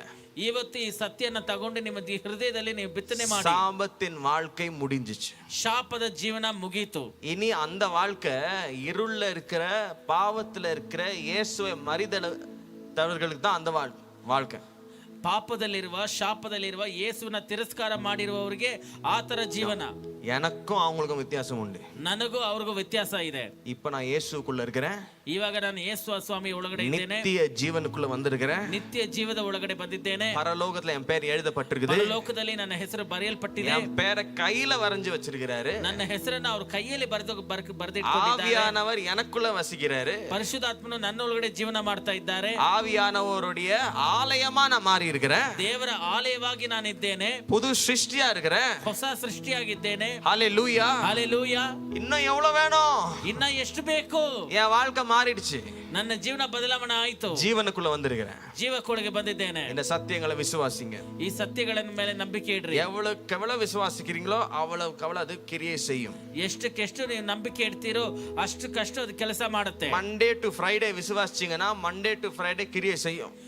ಸೋಮವಾರದಿಂದ ಶುಕ್ರವಾರವರೆಗೂ ನೀವು ನಂಬಿಕೆ ಇಟ್ರೆ ಶುಕ್ರವಾರ ಕೆಲಸ ಮಾಡುತ್ತೆ. டிவி பார்த்துட்டே மறந்துட்டீங்கன்னா சாட்டர்டே ஒரு நாள் சாபம் வேலை செய்யும். ಶನಿವಾರ ಟಿವಿ ನೋಡ್ಕೊಂಡೇ ಮರ್ತು ಬಿಟ್ರಿ ಅಂದ್ರೆ ಶನಿವಾರ ಕೆಲಸ ಮಾಡುತ್ತೆ. சண்டே பிரசங்கம் கேட்டு மறுபடியும் ஸ்டார்ட் பண்ணீங்கன்னா மறுபடியும் அந்த ஆசீர்வாதம் ஸ்டார்ட் ஆகும். ಮತ್ತೆ ಭಾನುವಾರ ಪ್ರಸಂಗ ಕೇಳಿ ನೀವು ಮತ್ತೆ ಸ್ಟಾರ್ಟ್ ಮಾಡಿದ್ರೆ ಮತ್ತೆ ಆಶೀರ್ವಾದ ಪ್ರಾರಂಭವಾಗುತ್ತೆ. நீங்க விசுவாசிக்கிற நாளெல்லாம் அது நடக்கும். ನಾನು ಹೇಳ್ತೀನಿ, ನೀವು ನಂಬಿಕೆ ಇಡುವ ದಿನವೆಲ್ಲ ಅದು ನಡೆಯುತ್ತೆ. அப்ப எதுக்கு நான் ஒரு நாள் மிஸ் பண்ண போறேன்? மிஸ் பண்ண மாட்டேன். ಆಕೆ ಅವಾಗ ಯಾಕೆ ಒಂದು ದಿನ ಮಿಸ್ ಮಾಡ್ತೀನಿ? ಮಿಸ್ ಮಾಡೋದಿಲ್ಲ. இதுதான் நமக்கு என்ன வேணும்? டிசிப்ளின் வேணும். ಇದಕ್ಕೆ ನಮ್ಗೆ ಏನು ಬೇಕು? ಶಿಸ್ತು ಬೇಕು. காலையில எந்திரிச்ச உடனே ஒரு டோஸை போட்டுறணும். ಬೆಳಿಗ್ಗೆ ಎದ್ದ ತಕ್ಷಣ ಒಂದು ಡೋಸ್ ಹಾಕಬೇಕು. ಆಮೆನ್. காலையில எந்திரிச்ச உடனே ஒரு 2 நிமிஷம் அந்நிய பாஷையை பேசி என்ன சொல்லுங்க? நான் மரணத்துக்கு கீழே இல்ல, என் வாழ்க்கை சாபத்துக்கு கீழே இல்ல, நான் இயேசுக்குள்ள வந்திருக்கிறேன், நான் ஒரு புது சிருஷ்டி, இப்ப ஆசீர்வாதம் எனக்குள்ள வேலை செய்யுது. ಬೆಳಿಗ್ಗೆ ಎದ್ದ ತಕ್ಷಣ 2 ನಿಮಿಷ ಅನ್ಯ ಭಾಷೆಗಳಲ್ಲಿ ಮಾತಾಡಿ ಹೇಳಿ, ನಾನು பேசிட்டு ಬಂದಿದ್ದೇನೆ, ಸೃಷ್ಟಿ, ನನಗೆ ಶಾಪ ಇಲ್ಲ, ನಾನು ಆಶೀರ್ವಾದವಾಗಿದ್ದೀನಿ ಅಂತ ಮಾತಾಡ್ಬಿಟ್ಟು வேலை செய்யுங்க. ಹೋಗಿ ನಿಮ್ ಕೆಲಸ ಮಾಡಿ. காலையிலேயே ஆசீர்வாதம் ஆக்டிவேட் பண்ணியாச்சு. ಬೆಳಿಗ್ಗೆನೇ ಆಶೀರ್ವಾದ ಆಕ್ಟಿವೇಟ್ ಮಾಡಿ ಆಯ್ತು. ராத்திரி வந்து தூங்கும்போது ஆண்டவரே, ರಾತ್ರಿ ಬಂದು ನಿದ್ದೆ ಮಾಡುವಾಗ நாள் முழுவதும் ஆசீர்வாதம் ஆக்டிவேஷனா இருந்துச்சு. थैंक यू பா. ದಿನ ಇಡೀ ಆಶೀರ್ವಾದ ಆಕ್ಟಿವೇಟ್ ಆಯ್ತು. ಸ್ತೋತ್ರ ದೇವರೇ. காலை எந்திரிச்ச உடனே என்ன பண்ணுங்க? ஆக்டிவேட் பண்ணிடுங்க அத. ಬೆಳಿಗ್ಗೆ ಎದ್ದ ತಕ್ಷಣ ಏನ್ ಮಾಡಿ? ಆಕ್ಟಿವೇಟ್ ಮಾಡ್ಬಿಡಿ ಅದನ್ನ. ಆಮೆನ್. ಆಮೆನ್. உங்க வாழ்க்கை மாறும். ನಿಮ್ಮ ಜೀವನ ಬದಲಾವಣೆ ಆಗುತ್ತೆ. சாபத்திற்கு ஒளிய கூட இடம் இல்லாமல் ஆயிடும். ಶಾಪಕ್ಕೆ ಬಚ್ಚಿಟ್ಕೊಳ್ಳೋದಕ್ಕೂ ಸ್ಥಳ ಇಲ್ಲದೆ ஒரு நாள் வரும், ಒಂದು ದಿನ ಬರುತ್ತೆ, நீங்க சொல்வீங்க, வியாதி வந்து ரொம்ப வருஷம் ஆயிடுச்சு. ನೀವು ಹೇಳ್ತೀರಾ ಕಾಯಿಲೆ ಬಂದು ತುಂಬಾ ವರ್ಷ ಆಯ್ತು. ஒரு நாள் வரும், ಒಂದು ದಿನ ಬರುತ್ತೆ, கடன் நான் வாங்கினதே இல்ல அப்படின்னு, ಸಾಲ ನಾನು ತಗೊಂಡಿದ್ದೇ ಇಲ್ಲ. ஒரு நாள் வரும், லட்சக்கணக்கான காசை நீங்க தருவீங்க. ಒಂದು ದಿನ ಬರುತ್ತೆ, ಲಕ್ಷಗಟ್ಟಲೆ ಕಾಸನ್ನ ನೀವು ಕೊಡ್ತೀರಾ. கொடுத்துட்டு மறந்துட்டு இருப்பீங்க. ಕೊಟ್ಬಿಟ್ಟು ನೀವು ಮರ್ತು ಬಿಟ್ಟಿರ್ತೀರಾ. ஹalleluya. ஹalleluya. எவ்வளவு வருது எவ்வளவு இருக்குன்ற கணக்கு கூட தெரியாத அளவுக்கு உங்களுடைய உயர்வு வந்துரும். ಎಷ್ಟು ಬಂದಿದೆ ಎಷ್ಟು ಇದೆ ಅಂತ ಲೆಕ್ಕಾಚಾರ ನೋಡಕ್ಕಾಗದಿರ ಅಷ್ಟು ನಿಮ್ಮ ಮೇಲೆ ಬಂದಿರ್ತೀರಾ. ஆபிரகாமின் ஆசீர்வாதம் உங்க மேல பலிக்கும். ಆಬ್ರಹಾಮಿನ ಆಶೀರ್ವಾದವು ನಿಮ್ಮ ಮೇಲೆ ಬರುತ್ತದೆ. தேசம் எங்கும் உங்களுடைய கீர்த்தியை பத்தி பேசுவாங்க. ದೇಶ ಇಡೀ ನಿಮ್ಮ ಕೀರ್ತಿಯ ಬಗ್ಗೆ ಮಾತನಾಡುತ್ತಾರೆ. ஹalleluya. இந்த நல்ல தேவனை இந்த நேரத்துல ஆராதிக்கலாம். ಈ ಒಳ್ಳೆ ದೇವರನ್ನು ಈ ಸಮಯದಲ್ಲಿ ಆರಾಧಿಸೋಣ. Thank you Jesus. ಸ್ತೋತ್ರ ಯೇಸುವೇ. இந்த சத்தியத்தை விட்டுறாதீங்க. ಈ ಸತ್ಯವನ್ನ ಬಿಟ್ಬಿಡ್ಬೇಡಿ. இதை பிடிச்சுக்கணும். ಇದನ್ನ ಹಿಡ್ಕೊಳ್ಳಿ. அதை பிடிச்சுக்கணும். ಅದನ್ನ ಹಿಡ್ಕೊಳ್ಳಿ. அதை விடவே கூடாது. ಅದನ್ನ ಬಿಡ್ಲೇಬಾರದು. ஒரு நாளும் மறக்க கூடாது. ಒಂದ್ ದಿನಾನು ಮರಿಬಾರದು. இந்த செய்தியை கேளுங்க. ಈ ಸಂದೇಶವನ್ನ ಕೇಳಿ. திரும்ப கேளுங்க. ಮತ್ತೆ ಕೇಳಿ. உங்க மண்டல அது உட்கார்ற வரைக்கும் கேளுங்க. ನಿಮ್ಮ ತಲೆಯಲ್ಲಿ ಅದು ಕೂರವರೆಗೂ ಕೇಳಿ. உங்க ஆவியில அது கிரியை செய்யற வரைக்கும் கேளுங்க. ನಿಮ್ಮ ಆತ್ಮದಲ್ಲಿ ಅದು ಕೆಲಸ ಮಾಡೋವರೆಗೂ உங்க ಕೇಳಿ. விசுவாசம் செயல்படுற வரைக்கும் கேளுங்க. ನಿಮ್ಮ ನಂಬಿಕೆ ಕೆಲಸ ಮಾಡೋವರೆಗೂ ಕೇಳಿ. உங்க வாழ்க்கை தரம் மாறுற வரைக்கும் அது கேளுங்க. ನಿಮ್ಮ ಜೀವನದ ರೀತಿ ಬದಲಾವಣೆ ಆಗೋವರೆಗೂ ಕೇಳಿ. ஆமென். ಆಮೆನ್. ஹalleluya. ஹalleluya. ஹையர் லைஃப் சபைக்கு வந்தது நல்லதுன்னு சொல்லுங்க. ಹೈಯರ್ ಲೈಫ್ ಸಭೆಗೆ ಬಂದಿದ್ದು ಒಳ್ಳೆಯದು ಅಂತ ಹೇಳಿ. ஆமென். Amen. Because you are coming to a higher life in Christ. ಯಾಕಂದ್ರೆ ಕ್ರಿಸ್ತನಲ್ಲಿ ನೀವು ಉನ್ನತ ಜೀವನಕ್ಕೆ ಬರ್ತಾ ಇದ್ದೀರಾ. கிறிஸ்துவுக்குள்ள உன்னதமான ஒரு ஸ்தானத்தை நமக்கு வைத்திருக்கிறார் தேவன். ದೇವರು ಕ್ರಿಸ್ತನ ಒಳಗೆ ಉನ್ನತವಾದ ಒಂದು ಸ್ಥಾನವನ್ನು ஒரு ನಮಗೆ உன்னதமான ಇಟ್ಟಿದ್ದಾರೆ. வாழ்க்கையை கிறிஸ்துவுக்குள்ள வச்சிருக்கிறாரு. ಒಂದು ಉನ್ನತವಾದ ಜೀವನವನ್ನ ಇಟ್ಟಿದ್ದಾರೆ. அந்த வாழ்க்கை உங்களுக்கு செயல்பட வேண்டும். ಆ ಜೀವನ ನಿಮ್ಮಲ್ಲಿ ಕ್ರಿಯೆ ಮಾಡಬೇಕು. இந்த நேரத்துல தேவனுக்கு கொடுக்க வேண்டிய காணிக்கைகளை கொடுக்க ஆயத்தமாவோம். ಈ ಸಮಯದಲ್ಲಿ ದೇವರಿಗೆ ಕೊಡುವ ಕಾಣಿಕೆಗಳನ್ನ ಕೊಡೋದಕ್ಕೆ ನಾವು ಸಿದ್ಧರಾಗೋಣ. Thank you Jesus. ಸ್ತೋತ್ರ ಯೇಸುವೆ. Thank you Jesus. ಸ್ತೋತ್ರ ಯೇಸುವೆ. பிறகு சாபங்கள் உடைய ஆசீர்வாதம் ஆக்டிவேட் பண்ண ஜெபிக்க போறோம். ಆಮೇಲೆ ಶಾಪಗಳು ಮುರಿಯಲ್ಪಡೋದಕ್ಕೆ ಆಶೀರ್ವಾದಗಳು ಆಕ್ಟಿವೇಟ್ ಆಗೋದಕ್ಕೆ ನಾವು ಪ್ರಾರ್ಥನೆ ஸ்பெஷல் ரிக்வெஸ்டோட ಮಾಡ್ತೇವೆ. வந்திருந்தீங்கன்னா முன்னாடி இந்த இடத்துல வந்து உட்காருங்க, உங்களுக்காக ஜெபிக்கப்படும். ವಿಶೇಷವಾದ ರಿಕ್ವೆಸ್ಟ್ ಇಲ್ಲ, ನೀವು ಬಂದಿದ್ರೆ Hallelujah. ಮುಂದುಗಡೆ ಬಂದು ಇಲ್ಲಿ ಕೂತ್ಕೊಳ್ಳಿ, ನಿಮಗಾಗಿ ನಾವು ಪ್ರಾರ್ಥನೆ ಮಾಡುತ್ತೇವೆ. வியாதிகள் சுகமாகும். ಕಾಯಿಲೆಗಳು ವಾಸಿಯಾಗುತ್ತದೆ. ஹalleluya. ಹಾಲೆಲೂಯಾ. எந்த பிரச்சனையோட வந்தீங்களோ அந்த பிரச்சனை இந்த இடத்துல விட்டுட்டு போயிடுங்க. ಯಾವ ಸಮಸ್ಯೆಯಿಂದ ಬಂದಿದ್ದೀರೋ ಆ ಸಮಸ್ಯೆಯನ್ನ ಇಲ್ಲಿ ಬಿಟ್ಬಿಟ್ಟು ಹೋಗ್ಬಿಡಿ. Thank you Jesus. ಸ್ತೋತ್ರ ಯೇಸುವೆ. ஆன்லைன்ல கொடுக்க விரும்புறவங்க ಆನ್ಲೈನ್ டீடைல்ஸ் இருக்கு, நீங்க தரலாம். ಆನ್ಲೈನ್ ಕೊಡಕ್ಕೆ ಇಷ್ಟಪಡುವವರು ಡೀಟೇಲ್ಸ್ ಇದೆ, ನೀವು ಕೊಡಬಹುದು. Thank you Holy Spirit. ಸ್ತೋತ್ರ ಪರಿಶುದ್ಧಾತ್ಮನೇ. ஆவியானவர் அசைவாடுகிறார். ಆ ಪರಿಶುದ್ಧಾತ್ಮನು ಚಲಿಸುತ್ತಾ ಇದ್ದಾನೆ. Thank you Lord. ஹalleluya. ಸ್ತೋತ್ರ ದೇವರೇ. அந்த நீங்க பாடுனீங்களா ஒரு பர்க்மன் சாங், அந்த பாட்டு பாடலாமா? துயரத்தில்